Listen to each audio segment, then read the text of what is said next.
حقول ملو دوز بلا حتحيون متكرو أنا والده زي سكر حتوري القوم ودي الرهانة أنا يا بال أنا دراي سناي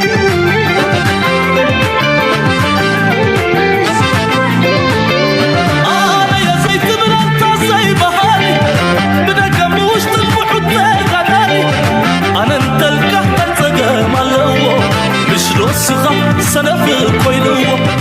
أنا يبل قزم كمن بسا أنا انت الكب يبلون أبسا أنا يبل أنت حادد بي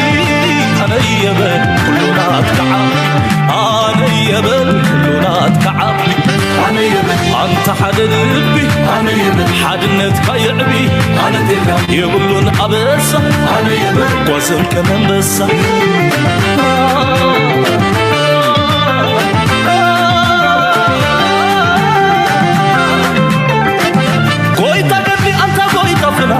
أنا تلك سايكون نتعنا زنق فتحي زغنعك خمقنا أنا يبل أنت الخصصنا ويتقدلي أنت قويت فنا أنا تلك أيكون نتعنا زنق فتحي زغنعك خمقنا أنا يبل أنت الخصصنا أنت إريتراوي سبب مرهاوي يبلون أبس قوزن كمن نسا سلام تخطاتلتنا إذا channel كما يتخونوا تبوك تكونوا ناي وترو تمنيتنا يو لو مون كم وترو نقولو أقداس النزلوه عمقو الزلوه حبريتان تنتنان حزنا لكم قريبنا لنا بعلم درجة علمنا غميت خيد الله زوبانا دما كمي عينت منكس قاسي قبرالو انتا يحدشالو انتا عينت بوليتيكاو قطباوي منكس قاسات اللو كنركن فتنينا كنياتنا مقابيانا علم اب يو ان زرغبولو زلو غزيك عند مخانو أب زبانة دما أقد استمع بالتات مسوت تحيزهم زخدلو بعدي كابت عبس اللي خم بقسينا بيك بيكتشر سبلو كابت عبيتي ناي حرامز قبرو وزلو أبتعتي دماتهم ريجينال أبت زوباز قبرو وزلو شعو دما أبت بوتانا أبت زبانة انتهي قبرالو أمو داتا دما كموترو نابير ترى زومنا قبركو نابناتنا كمل لسينا لايك مقبار سبورت مقبار سامو داتا مسايبسنا عدما بتعتنا نعدمكم مجمريا أب واشنطن زتجبره بايدن كي تردو زبولو كنتات كنرينا أب UN تجابيو من سلامنا تزاربو خلو أمريكا جن مدبان بلانان تاي مخانو أبو عمليق ولو بايدن دحنتو. In a world suffering 2 wars and multiple armed conflicts, where does the Quad figure? It's an anti-China group that has evolved in fits and starts, often shy of stating its purpose and being dismissed as a talk shop. But tonight we want to begin the show with the latest Quad summit, because while world leaders try to solve today's problems, they must keep an eye on tomorrow's. أب واشنطن بزحات مرحتنا هجرات ناي عبيت هجرات ون تجابيهم علو نستفل عليه العما ولا قوات مغنياتنا UN انتخوني قن عبيت قدلاتنا عالمنا بقولني مفتوح نخرج بيز في التنزلو نا أمريكا قدام أجندة كويناتنا يوكرين يكوني كويناتنا إسرائيل ناي ما كلام برغنا يكوني قدام أيك مخلون نتشاينا كما يجركا تنبركخيو هذا تخالو كله كالاي درجة عزنا يوكرين بريزيدنت نا عود بلان حزمة تشيلو دحنا عود كايز نحلا كتباوي سجما بأوروبا زلو بوليتيكا وشجرنا أوروبا زلو إسرائيل قبل لبنان جبرو زلا زي ما قدست يكونون نمبر 1 هوت توبيك ناتهم قد نتشاينا كما يجركا كونتين تجبرا نسيت هذا عبيد الجندة خينا دلا سلزي توم كأني نتشاينا كونتين وقبارك حجزوني يقول يوم زبالتهم جابان تشاينا جابان هندي أستراليا أكيد غنيا أبتي مجابايا دما هذا قد أسزربا سوم كفلو خلو رقعتن سطحنا يزوبانا نايت زوباتات كانوا حسينا دلال نايز بهالت علامة جن نتصور علامة بايدن كي تردون جيرولو. And that is beyond doubt China. So the strategy to counter it must be worked upon, and that's what happened over this weekend. After much back and forth, the Quad summit finally took place. India was supposed to host this one, but it ended up switching turns with the US. Quad leaders met on Saturday in Delaware, which is Joe Biden's hometown, and this was his farewell meeting. Like I said, through the years, the Quad has struggled to define itself and its purpose. It has 4 members. Through the years, the Quad has struggled. إذا متحقق أفتري والله هم كابيد ما تسوي إذا بلوتيكا كنا يكون عتي خوي نقبلوا حكم يوم فلاديمير بوتين حقي في السلام سلزبلو مع كسياقات إيموني يرونا هند برايم مينستر ناريندرا مودي سلزي أب يوكرين مسكدا نتنا يوكرين ما راح يحققوا تجديدو نبايدن دماغ أدمي ቅድሚ ዓመት ኣቢሎም እዮም ወላ ቅድሚ ክንደይ ኣዋርሕ ተራኺቦም ነይሮም ተሓዋቒፎም ኣይፈልጡን እዮም ሰላም ሰላም ተባሂሎም ዝኸዱ ዝነበሩ እዮም ንፑቲን ስለ ዝሓቆፎ ተገዲዱ እዩ ዝሓቅፎ ዘሎ ባይደን ኣብዛ ለንቀነ ጥራይ ዝገብሮ ዝነበረ ጌጋ ሸፊኖም ኣለዉ ምክንያቱ ጉድ ናይ ባይደን ሸፍንዎ ስለ ዝኾነት ሜይንስትሪም ሚድያ ሓደ ሚድያ ኣሜሪካ ፋንድ ትገብሮ ኣይትገብሮ ብምንታይ ክትልክዕ ትኽእል መሲልኩም ቀዳማይ ፎልት ናይ ባይደን ተኣሊዎ ከለዉ እዚ ሕጂ ዜና ትህብ ዝነበረት ቅድሚ ዓመት ናይ ኣሜሪካ ሓገዝ ወይ ምስ ኣሜሪካ ከይወገኑ ከለዉ ንባይደን ብጣዕሚ ተቐልጦ ነይራ ክወድቕ ከሎ ገለ መለ ክገብሩ ከሎ የምፅዎ ነይሮም ሎሚ ግን ገዲፎሞ ስለምንታይ ህንዲ ናብ ኣሜሪካ እናተፀግዐት ስለትኸይ ዘላ ዕላማ ድማ ኣሜሪካ ንቻይና ንምቕርቃር ንህንዲ ከም ስትራቴጂ ትጥቀመላ ስለ ዘላ ህንዳውያን ድማ ነቲ ዕድል ክንጥቀመሉ ኢና እዮም ዝብሉ ዘለዉ ናይ ኣሜሪካ ኣጠቃቅማ ከመይ ክኸውን ምስ ግዜ ክንሪኦ ኢና ነፍሲ ወከፍ ድማ ንረብሓ ሃገሩ ፖለቲካ ይቀያየር ዳስ ኖት ፕሮብለም ኣብዚ ተጋቢኦም ከለዉ እቲ ጉዳይ ዝወፅእ ዘሎ ሕጂ ቻይና ከንታይ ይብሉ ኣለዉ ንሶም ከም ዝናበልዎም ድማ ፅንዒ ኢለ ኣብ ዩኤን ዝተዛረቦ ከስማዕኩም Although behind closed doors, it's a different story. China tops the agenda. You don't have to take our word for it. Listen to this. China continues to behave aggressively, testing us all across the region. And it's true in the South China Sea, the East China Sea, South Asia, and the Taiwan Strait. እዛ ዘረባ እዚኣ ማይክሮፎን ተወሊዓ ከም ዘላ ኣይፈለጦን ነይሩ ባይደን ዘገርብ እውን ኣይኮነን እንታይ እዩ ዝብል ዘሎ ኣብቲ ብወቂዒ ጋዜጠኛታት ኣብ ዘለዎ ክዛረቡ ከለዉ እንታይ እዮም ዝብሉ ንሕና ነቲ ዞባ ናይ ህንዳዊ ውቅያኖስ ንምርግጋእ ንግድን ሽርክነታትን ብሰላም ንክጓዓዝ ስታቢላይዝ ንክንገብር ኢና ንፅዕር ዘለና ከም ግሩፕ ንማንም ሰብ ከነሃርም ወይ ከነፃብብ ኣይኮናን እዮም ዝብሉ ብደገ ክዛረቡ ከለዉ ማይክሮፎን ጋዜጠኛታት ምስተቃሊዩ ዝዛረቦ ግን ቻይና ከመይ ጌርና ንቅርቅራ እዩ ትሕቶ ሕጂ ኣጋጣሚ ባይደን ግን ነዚኣ እናተዛረበ ከሎ እቲ ማይክ ናቱ ተወሊዑ ከም ዘሎ ኣይፈለጦን ነይሩ ስለዚ ቻይና ኮንቲኒስ ቱ ቢሄቭ ኣግሬሲቭሊ ወት ኢዝ ዛት እንታይ ኣግሬሲቭሊ ኮይና ቻይና ሳውት ቻይና ሲ ኢስት ቻይና ሲ ዝበሃል ዘሎ ናይ ቻይና ኣፍ ደገ እዩ ናይ ኣሜሪካ ኣፍ ደገ ይኮነን ወይ ናይ ህንዲ ኣፍ ደገ ይኮነን ወይ ናይ ኣውስትራልያ ኣፍ ደገ ይኮነን ዘገርም እዩ ናይ ቻይና ኣፍ ደገ እዩ ተዛረቦም ዘሎ ልክዕ ኣብ ካንሸሎካ መፂኦም ክማጎትካ ከለዉ ኣብኡ ክቁርቅሩካ ኣብ ካንሸሎካ ትገብሮ ዘለካ ምንቅስቃስ ወታደራዊ ምንቅስቃስ ኣብ ካንሸሎካ ትገብሮ እንታይ ይብልዎ ኣለዉ ኣግሬሲቭሊ ምንቅስቃስ ትገብር ኣላ እንታይ ዳ ክትገብር ደሊኹም ኣሜሪካ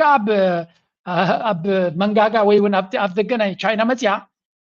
ድሌታ ትገብር ኣላ ቻይና ግን ኣብታ ኣፍ ደገ ባሕራ እንድሕር ትሬኒንግ ዘይገይራ ወታደራዊ ኣበያ ክትገብር እዚ ኩሉ ንሪኦ ዘለና ክሳዕ ክንደይ ብግምጣል ከም ዝዝረብ ዘሎ ተመሳሳሊ ኤሮፓ እንታይ ይብሉ ኣለዉ መርሕነት ናታ ሓድሽ ትገብር ኣላ ስለዚ ኣገይን እቲ ፊሎሶፊ ከመይ ጌርካ ስትራቴጂካውያን ቦታታት ኣቐን ነዛርሲ ዘምፃእ ዘለዉ ኩሉ እቲ ዕላማ ስትራቴጂካዊ ቦታታት ተጠቂምካ ከመይ ጌርካ ንቻይና ትቕርቅራ እዩ ቻይና ድማ ካብዚ መንከራቅሮ ክትወፅእ እንተኮይና ምስ ኣገዳሲ ስትራቴጂካዊ ቦታታት ዘለዎን ሃገራት ዝምድናን ሽርክነታን ከተዕቢ ክትክእል ኣለዋ እዚ ድማ ኤርትራ ኣብዚ እዋን እዚ ዓብይ ፖለቲካዊ ወይ እውን ስትራቴጂካዊ ጌም ክፃወት ዘኽእላ ዘሎ ምክንያቱ እንተሎ ንሱ እዩ ፅንዒ ኢለ ከሪአኩም የሱ As I'm sure you can tell, that was Joe Biden's voice. He was speaking to his Quad counterparts. Biden's statement got leaked. It was a hot mic moment. Journalists at the summit picked up this audio. They were inside the summit hall for the opening remarks, and just as they were about to leave, Joe Biden started talking. He did not realize that the media persons could still hear him. So China was the first item on the summit's agenda, as the US president said it himself. It dominated the joint statement too. As always, the statement doesn't name China, but it clearly targets it. The Quad is addressing Beijing's aggression directly. The joint statement highlights China's act. ስለዚ ቻይና እዩ ዘሎ እቲ ኢሹ ስለዚ በቲ ኮይኑ በቲ ጉዳይ ናይ ቻይና ከመይ ጌርና ነብሎ ንብል ኣለና እቲ ሕቶ ቻይና ምስ ኣሜሪካ ኣብ ኤስያ ንመን ትጥቀማላ መጋበርያ ወይ እውን መሻርቅቲ ኣሜሪካ ኩሉ ግዜ ምስ ግሩፕ ኮይና ንፀላእያ ክትዳኸም ትፍትን ስለዚ ኣብ ኤሮፓ ንፑቲን ንምድኻም እንታይ ትገብር ኣላ ንብሙሉእ ኤሮፓ ሒዛ ኣላ ኣብ ቻይና ክትከይድ ከላካ ንመን ትጥቀመላ ኣብቲ ከባቢ ዘለዉ ክትረኽቦ ዘበለት ሃገር ኩሉ ኣብ ጎና ንምግባር ትፅዕር ኣላ ሓደ ካብኦም ህንዲ ማለት እዩ ኣካል ናይ ብሪክስ ዝነበረ ምስ ኣሜሪካ ኮይኑ ንቻይና ምቕርቃር ጓየሎ ኣውስትራልያን ጃፓንን ካብ ቀደም ናታ መሻርክቲ እዮም ክትብሎም ትኽእል ኢኻ ህንዲ ግን ንነዊሕ ዓመታት ንህንዲ ምስ ፓኪስታን ኮይኖም በል ዝብልዎም ዝነበሩ እዮም ሎሚ ህንዲ ድማ ዕድል ረኺብና ኢሎም ምስ ኣሜሪካ ተጎርቢቶም ይኸዱ ኣለዉ ኦኬ ናበይ ክበፅሑ ዝጉዕዞ እዚ ኩሉ ድማ ኣሜሪካ ክሳዕ ክንደይ ቢዚ ከም ዘላ እዩ ዝነግረካ ሕጂ ብካልእ መልክዕ ከ ኤሮፓ ከንታይ ይገብር ኣሎ መጀመርያ ኤሮፓ ክልተ ገፃት ናቱ ከሪአኩም እየ ምክንያቱ ኣብ ኤሮፓ ዘሎ ኩነታት ኣብ ኤስያ ዘሎ ኩነታት ኣብ ማእከላይ ምብራቅ ዘሎ ኩነታት ክንርኢ ስለ ዝኾና ኤሮፓ ካ ንርኢ ኣብዚ and 63 of them abstained because apparently they had something better to do than to show up and actually take a stand. እዚ ትሪእዎ ዘለኹም እንታይ እዩ ባይቶ ናይ ኤውሮጳ ተጋቢዩ ኣብዚ ለንቀነ እንታይ ኢሉ ኣሎ EU vote to allow Kyiv to use Western weapons for long-range strikes inside Russia. ስለዚ ባይቶ ናይ ኤውሮጳ 425 ኣባላት ናይቲ ባይቶ ዩክሬን ንውሽጢ ራሽያ ንክትሃርም ብኻላ ዘራርባ ብቕልል ዝበለ ቋንቋ ወይ እውን እዚ ጃርጎን ዘረባ ተገዲፍናዮ ሳልሳይ ኩናት ዓለም ከጀምር ንዝኽእል ኩነታት ሕራይ ኢሎም ኣሎ ባይቶ ናይ ኤውሮጳ ንሕና ዝሃብናኩም ኣፅዋር ተጠቒምኩም እንታይ ይብሎም ኣሎ ንዩክሬን ንሕና ዝሃብናኩም ኣፅዋር ተጠቒምኩም ከም ድሌትኩም ናብ ሞስኮ ህረሙ ዋላ ናብ ካልእ ህረሙ ድሌትኩም ክትገብሩ ትኽእሉ ኢኹም ፑቲን ድማ ንጹር ዝኾነ መልእኽቲ ኣመሓላሊፉ ነይሩ እዚ ኣፅዋር እዚ ኔቶ ባዕላ ዩክሬን ባዕላ ክትኩሶ ኣይትኽእልኒ እያ ነዚ ኣፅዋር እዚ ተጠቂምኩም ክትሃርሙና እንተጀሚርኩም ንሕና ኔቶ ወይ እውን ኣሜሪካን ኤውሮጳን ምሳና ይዋግኡ ከም ዘለዉ ክንፈልጥ ኢና መልክዕ ናይቲ ግብረ መልስናትና ድማ ብመንፅር ኢና ክንዕቅኖ ብምባል መልሲ ይብዎም ነይሩ ስለዚ ኤውሮጳ ናብ ሓደ ሓደገኛ ኩናት ንክኸዱ ድልውነት ከም ዘለዎም ኣሜሪካ ንቻይና ናበይ ትፍትና ኣላ ንብል ፀኒሕና ኣሜሪካ ኣብ ኤውሮጳ ክኸውን ከሎ ግን እግራ ክትሕፅር ትፍትና ኣላ ክልተ ስትራቴጂ ኢና ንርኢ ዘለና ኣሜሪካ ናብ ኤስያ ኣግረሲቭ ክትከይድ ትፍትና ኣላ ናብ ኤውሮጳ ድማ እግራ ክትሕፅር ትደሊ ኣላ ስለዚ ዘለንስኪ እቲ ናይ ዩክሬን ናብኡ ከይዱ ኣሎ ከመይ ጌርካ ንኣሜሪካ ወሲድካ ነዚ ኩነታት ነዚ ኤውሮጳ ሕራይ ኢሎምካ ትርጉም የብሉን ኢልዎ ይሱ ምክንያቱ ኤውሮጳ ብዙሕ ክሕግዙ ከም ዘይክእሉ ናይ ኤውሮጳ ቴክኖሎጂ እውን ኣየኽእለካኒ ኣብ ራሽያ ፅቡቅ ዝኾነ ስራሕ ንክትሃርም ወይ ወለ ስለዚ ኣሜሪካ ክተፍቅድ ኣለዋ ኣሜሪካ ድማ ውሳነ ናታ ለንቅናያ ክትህብ ስለዚ እዚ ከምዚ ኢሉ ከሎ እቲ ራሽያ ግን ፅቡቅ ዝኾነ ግብረ መልሲ እዮም ዝህቡ ዘለዉ ከምዚ ላግፂ ከም ዘይኮነ ንሶም ክብዎ ዝኽእሉ ግብረ መልሲ ኣብዚ ስምዑ into battle unless it's for an office paintball tournament maybe he's just one more dude yapping away in the Japanese nuclear war. They run the show, guys like Kubilius here and the new foreign affairs commissioner Kaja Kallas. It's a different table, hopefully comprised of more responsible መጀመርያ ኣክንዲ ናይ ራሽያ ምርኣይና ኤውሮጳ ሓድሽ መርሕነት ናታ ደጊማ ኣነፂራ ኣላ Let's listen here. Kallas, who will be taking the reins on foreign affairs and security policy, did her full squad with each commissioner's role officially assigned. And let me tell you, there are definitely a few eyebrow raisers in the mix. Some choices make total balance. She finally presented her full squad with each there are definitely others, not line herself of course, executive vice presidents.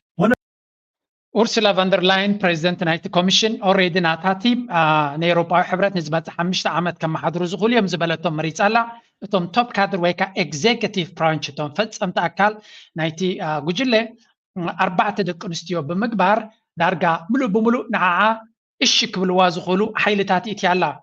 ብፍላይ ድማ ኣብቲ ቀንዲ ኣገደስቲ ፅላታት ንኣብነት ናይ ፎሬን ኣፌርስ ኤንድ ሴኩሪቲ ፖሊሲ እዚኣ ካያ ካላስ ትበሃል ናይ ኢስቶንያ ፕራይም ሚኒስተር ዝነበረት ኣብ ኩናት ናይ ዩክሬን ድማ በልዎም ንዩክሬን ኣጥፍዎን ጥራይ ትብል ዝነበረት ዝለዓለ ስልጣን ተዋሂብዋ ኣሎ ካልኦት ድማ ኣብቲ ኪኪ ሴክተር ዝበለቶም ደቂ ኣንስትዮ እሞ ከዓ ምስ ናታ ድምፂ ከጣቅዓላ ዝኽእላን ዝበለቶ ክገብሩ ዝኽእሉን ብምግባር ድሮ ናታ ስትራቴጂ የስ ሜን ኤንድ የስ ዊመን ጌራ ትኸይድ ከም ዘላ እዮም ዝነግሩ ዘለዉ እዚ ጉዳይ እዚ ናበይ ክወስዳ እዩ እቲ ካልኦት The more predictable picks is Kaja Kallas, who will be taking the reins on foreign affairs and security policy. It's a big job, as she'll be the EU's top diplomat, navigating tricky waters with world powers and keeping Europe's security strategy on point. But the real curveball, first, and she'll be the EU's top. So እዚኣ እታ ዝዓበየ ዲፕሎማት ናይ ኤውሮጳ ክትከውን ሚኒስትሪ ፎሬን ኣፌርስ ናይ ወፃኢ ፖሊሲ ናይ ኤውሮጳ ከምኡውን ሴኩሪቲ ፖሊሲ ናይ ኤውሮጳ ኣብ ትሕቲ መርሕነት ናይ እዚኣ ክኸውን ብዙሓት ኤውሮጳውያን ድማ ስግኣት እዩ ዝስምዖም ዘሎ ምክንያቱ እዛ ሰብ እዚኣ ንባዕላ ብጣዕሚ ኣግረሲቭ ኣካይዳ ስለ ዘለዋ ምስ ሩስያ ትዘገርም ከ ኣቦኣ ካብቲ ሕብረት ሶቪየት ዝሃብተመ ሰብ እዩ ሚልዮነር እያ ኣቦኣ ቤተሰባ ኣብቲ ግዜ ሕብረት ሶቪየት ድማ ኣብ ናይ ባንክታት ናይ ሕብረት ሶቪየት ዝሰርሑ ዝነበሩ ካብቲ ሕብረት ሶቪየት ዝሃብተሙ ስድራ ካብኦም ተወሊዳ ዝዓበየት እዮም ዝበሃሉ ስለዚ ራሽያ በዲላት ንክትብል ከላ ዝለዓለ ዝረብሐት ስድራ ቤታ ምዃኑ ብዙሓት ኤውሮጳውያን ኣብ ኤክስፖስ ክትገብር ከላ ኩሉ ግዜ ኣብ ኮሜንት ናታ ኮመን እናበሉ እዮም ዝምልሱላ በቲ ኮይኑ በቱ እዚኣ ቶፕ ዲፕሎማት ናቱ እያ ክትከውን እቲ ዘገርም ንቁጠባ ናይ ኤውሮጳ ክሕውዝ ዝኽእል ፍሉይ ናይ ቁጠባ ክኢላ ወይ እውን ዘተኣማምን ናይ ቁጠባ መርሕነት ብዘይምግባራ እዩ እቲ ናይ ኤውሮጳ ብጣዕሚ ዘፍርህ ዘሎ እጂ እቲ ካድረታት ኣብቲ ላስት ሚኒት ዘለዎ ኣብዚ ነይሩ ንኩሎም ቶም ቲም ናታ ኣዝዮም ምስ ኮኑ እቶም ኣብ ትሕቲ ዘለውን ያ كالة ترخيبة قبل لكم I don't know there were somewhere زيوم يوم تم بالات نايت كوميشن إذا كم زيلو نهالوي تكونتات بفلاي إيروبا زلهم بقطع بعض ملكتنا يكبكم زدلي أبزو سمعوا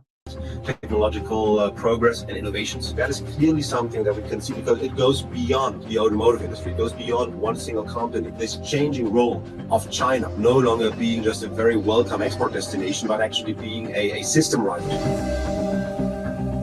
It's an auto industry war room with implications for the whole German economy. The industry is one of the top exporters for the German economy and responsible for 800,000 jobs. ጉዳይ ቁጠባና ጀርመን ግን ሆት ኢሹ ይዘሎ ክሳብ ሕጂ ከም ዝንሪኦ ዘለና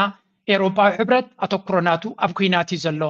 እትሕቶ ግን ንጀርመናውያን ብፍላይ ቁጠባዎም ብፍላይ ናይ መኪና ጥራይ ዝበሃል ዘሎ ግን መኪና ጥራይ ኮነ ጽንኢሉ ክነግረኩም እዩ እቲ ካር ኢንዱስትሪ ዝበሃል ብጀካ እቲ ሰፕላይ ቼን ናቱ ገዲፍካ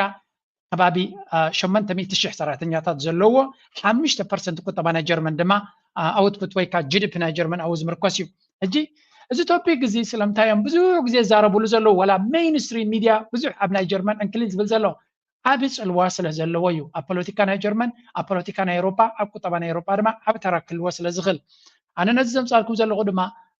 ጋይስ ከምዚ ንምፍርራሕ ከምዘ ይኮነ ኤውሮፓ ናበይ ገጻት ትኸይድ ኣላ ክትፈልጡ ክትክእሉ ኣለኩም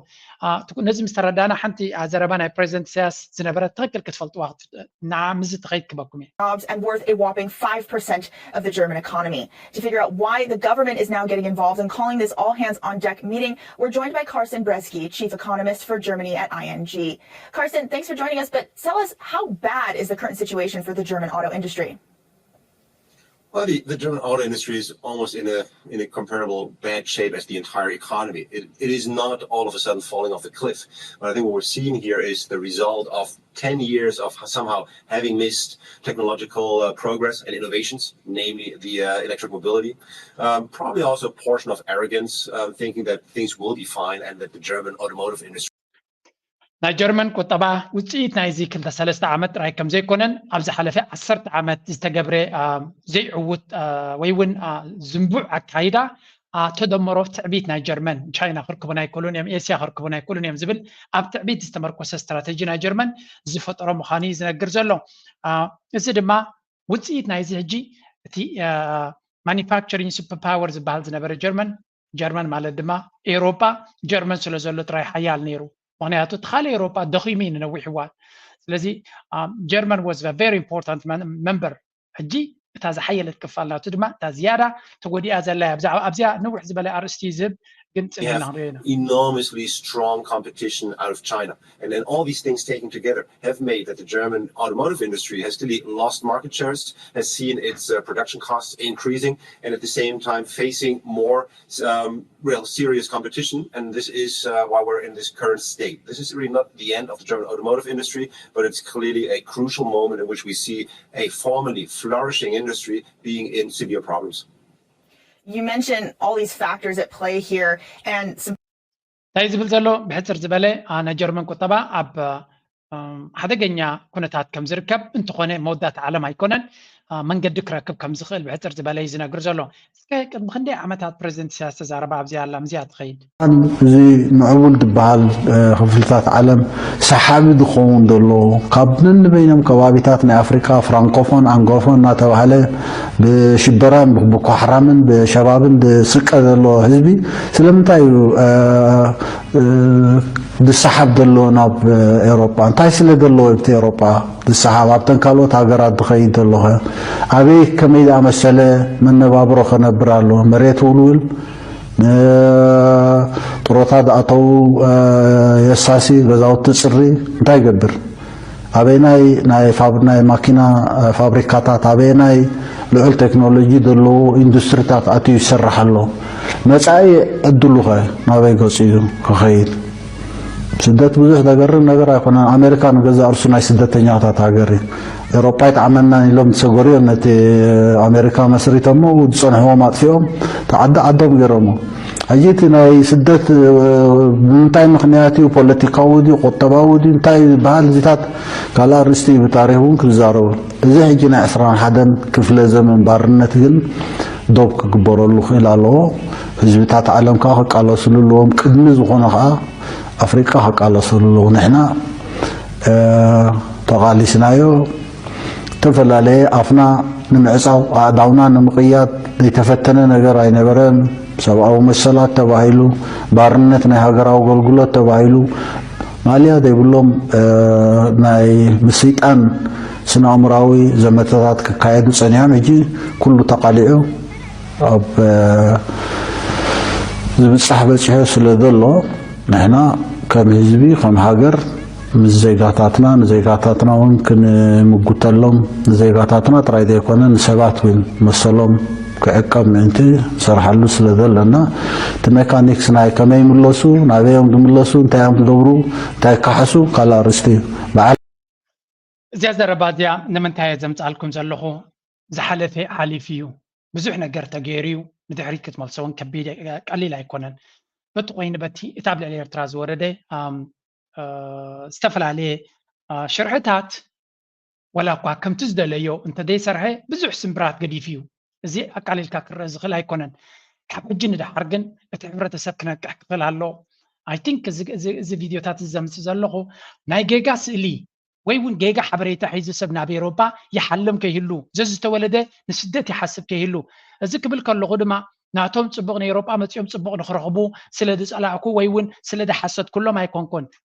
ሪያሊስቲክሊ ወይ እውን ካብ ኩንነት ኮይንካ ክትሪኦ ከለካ ኤሮፓ ድሕሪ ሕጂ ረፊጂ ኣኮሞዴት ክገብር ወይ ንረፊጂ ወይ ንስደተኛታት ክሳልየሉ ዝኽእል ድሌትን ሸውሃትን ቁጠባን ፀጋታትን ክህልዎ ኣይኮነን እዚ ዘረባ እዚ ብተደጋጋሚ እየ ዝገብረልኩም ዘለኹ ናይ ኤሮፓ ቁጠባ ንስደተኛታት ንዝተሸገሩ ከሳሲ ዝኽእል ዓቕሚ የብሉን እንተኽኢሉ ነቲ ቁጠባ ናቱ ንምትንሳእ ኩሉ ዝከኣሎ ክገብር እዩ ስደተኛታት ተደልዩ ካብቲ ዓዲ ምሁራት ዘቑይቑ ክወስድ ዳኣ እምበር ስደተኛታት ክጥውር ድሌት የብሉን ሸውሃት የብሉን ንስደተኛታት ክሕግዝ እየ ዝብል ፖለቲከኛ ድማ ቦታ የብሉን ኣብ ኤሮፓ ስለዚ እቲ ቀደም ምናልባት ቁጠቦም ፅቡቕ ስለ ዝነበረ ብዙሕ ነገራት ክገብሩ ይኽእሉ ነይሮም ክኾኑ ይኽእሉ እዮም ኣብዚ እዋን እዚ ግን እቲ ዘሎ ኩነታት ፖለቲካዊ ኩነታት እቲ ናይ ሴኪሪቲ ፀገም ዘለዎም እቲ ሓጓፍ ናይ ቁጠባ ኣጋጢሞም ዘሎ ሓጓፍ ኣብ ወታደራዊ ዓቕሚ ኣጋጢሞም ዘሎ ብዙሕ ፀጋታት ከድልዮም እዩ ስለዚ ንስደተኛታት ይኹን ንካልእ ከውፅዎ ዝኽእሉ ገንዘብ ወይ እውን ንከምኡ ዝኾኑ ተበግሶታት ክገብሩ ብፍፁም ከም ዘይክእሉ ክንፈልጥ ኣለና ቦቶም ላይን ናይ መወዳእታ መደምደምታ ናተይ እንታይ እዩ ስደት ዝሓስብ ዘሎ መንእሰይ ኤርትራዊ ኣብታ ዘላቶ ኮፍ ክብል ኣለዎ እንተኾነ ኣብ ዓድኻ ብዝከኣለካ ተፀሚምካ የስ ምናልባት እቲ ዝበለፀ ኮንዲሽን እስከይህሉ ይኽእል እዩ ናይ ሆፕ መንግስቲ ኤርትራ ድማ ዘድሊ ምትዕርራያት እናገበረ ዕድላት ንክኸፍት ነቶም መንእሰያት ኣብ ሃገሮም ክዋስእሉ ዝኽእሉ ምናልባት ዘሎ ሓጎስ ጎፅ ንሒልና ክንሪኦ ኢና ሓጎስ ጎፅ ብጣዕሚ እዩ ዘሎ ኣብቲ ዞባ ርጉእነት ዘለዎ ዞባ ኣይኮናን ዘለና ዓለምና ብዓብዪ እውን ንሪኦ ዘለና ብጣዕሚ ሓጎስ ጎፅ ትብል ዘላ እንተኾነ ንክልቲኡ ከባላንስ ምግባር ከድሊ እዩ ወላ እውን የስ እስቲል እቲ ማዕቀብ ኣይተንስአን ኣሎ እቲ መንእሰይ ግን ኣብ ዓዲ ኮፍ ክብል ክኽእል ኣሎ እዚ ብሰፊሑ ፅንሒ ኢለ ክዛረበ ክፍትነ እዚ ሓበሬታ እዚ ደስ ምበለና ኣብ ኤርትራ ናይ ሆፕ ኤርትራ ድማ እቶም ኤርትራ ዝኣትዉ ዘለዉ ከም በዓል ወዲ ኣባ ድዮም ከም በዓል ወዲ ባሻ ድዮም ካልኦት ኤርትራውያን ዝኣትዉ ዘለዉ ነቲ መንእሰይ ዝያዳ እዚ ነገር እዚ ኣንቂሖሞን ሰሚናራት ክቡን ተስፋ ይገብርቶም ዝኸዱ ዘለዉ ድማ ከምኡ ነፍሲ ወከፍ ሰብ እውን በብዓቕሙ ክቦ ዘሎ ሓበሬታ እዩ ስደት ኣብዚ እዋን እዚ ወላ እውን ንሓውኻ ወድኖኻ ትደልየሉ ይኮነን ምክንያቱ መፅኡ ብዚ ወረቐት ክረክብ ኣይክእልኒ ወረቐት ተረኺቡ መፃኢ ናቱ ጆብ ሴኪሪቲ ናቱ መፃኢ ቀሊል ክኸውን ኣይኮነን that's why ኣብ ዘለኻዮ ኮይንካ ሓንጎልካን ፀጋታት ብፍላይካ ናይ መወዳእታ ርስናተይ እዚኣ ምስ ተዛረብኩ ነበርኩም of suppliers. If you add to that entire infrastructures being depending on the automotive industry, just think of where some of these factories are, very often in the middle of nowhere. So there are already entire cities, villages with their infrastructure being dependent on the automotive industry. So you can easily add all these things up and you get to something like 7, 8, 9% of the German economy. So this is not only a symbolic, extremely important sector or industry for the entire economy, it is really just looking at the numbers, extremely important. And just one final number, also when we look at, for example, R&D expenditures of the entire German economy, normally 1/3 of Germany's entire R&D expenditures comes from the automotive industry. So the automotive industry has always been a source of innovation. እዚ ውራይ ለ ድበኩም ዘለኹ አሚን ሰምዕዎ እንተለኹም ሰሚዕኩም ኣለኹም ክሳዕ ክንደይ ፅልዋ ከም ዘለዎ ኣብ ጀርመን ዘሎ ብደረጃ ኤሮጳ እዮም ከዓ ንጀርመን ዝያዳ ኣብ ቁጠባ ዘተኩሩላ ሞቶር ናይ ጀርመን ናይ ኤሮጳ ስለ ዝኾነት ሕጂ እንታይ ዝብል ዘሎ እቲ ኣብ ካር ኢንዱስትሪ ኣጋጢሙ ዘሎ ውድቀት ኣብ ጀርመን ነቲ ቁጠባ ዓብ ጽልዋ ክፈጥረሉ እዩ ንኣብነት ሓንቲ ካብተን ኪ ነምበርስ ኣገደስቲ ፐርሰንቴጅ ዝጠቐሰን 30% ናይ ሪሰርች ኤንድ ሳይንስ R&D ሪሰርች ኤንድ ዴቨሎፕመንት እዩ ዝብልዎ ኣብ መጽናዕቲ ኣብ ሓድሽ ፈጠራውነት ኢንቨስት ዝኸውን ገንዘብ 30% ወይ እውን 33% ናቱ ካብ መን ይትመጽእ እዩ ዝብል ዘሎ ካብዚ ካር ኢንዱስትሪ ይትመጽእ ስለዚ ካር ኢንዱስትሪ ክወድቕ ከሎ ኢኖቬሽን ወይ እውን ሪሰርች ኣብ ጀርመን ውሕድ ገንዘብ ክግበር ብመንፅር ድማ ቁጠባናቶም እናዝሓለ ክኸይድ እዩ ምክንያቱ ሪሰርች ተጌርካ ጥራይካ ፅቡቅ ነገርን ሓድሽ ነገርን ክትረክብ ትኽእል ጀርመን ሲሪየስ ትራብል ይፅበያ ከም ዘሎ ነቲ ፖሊሲ ንክቕይሩ ብዙሕ ነገር ክገብሩ ዝግባኦም እንትኾነ መራሕና ጀርመን ኣብ ኮሚያ ኣለና ኣብዚ እዋን እዚ ኣብ ክንዲ ነቲ ኣብ ኩነታት ክዕሪ ዝፍትን ከምዚ ንሪኦ ዘለና ባይቶ ናይ ኤውሮፓ ነቲ ሽግሩ ክፈትሕ ክንዲ ዝፍትን ኣብ ናይ ኩናትን ናይ ፕሮፓጋንዳን ናብ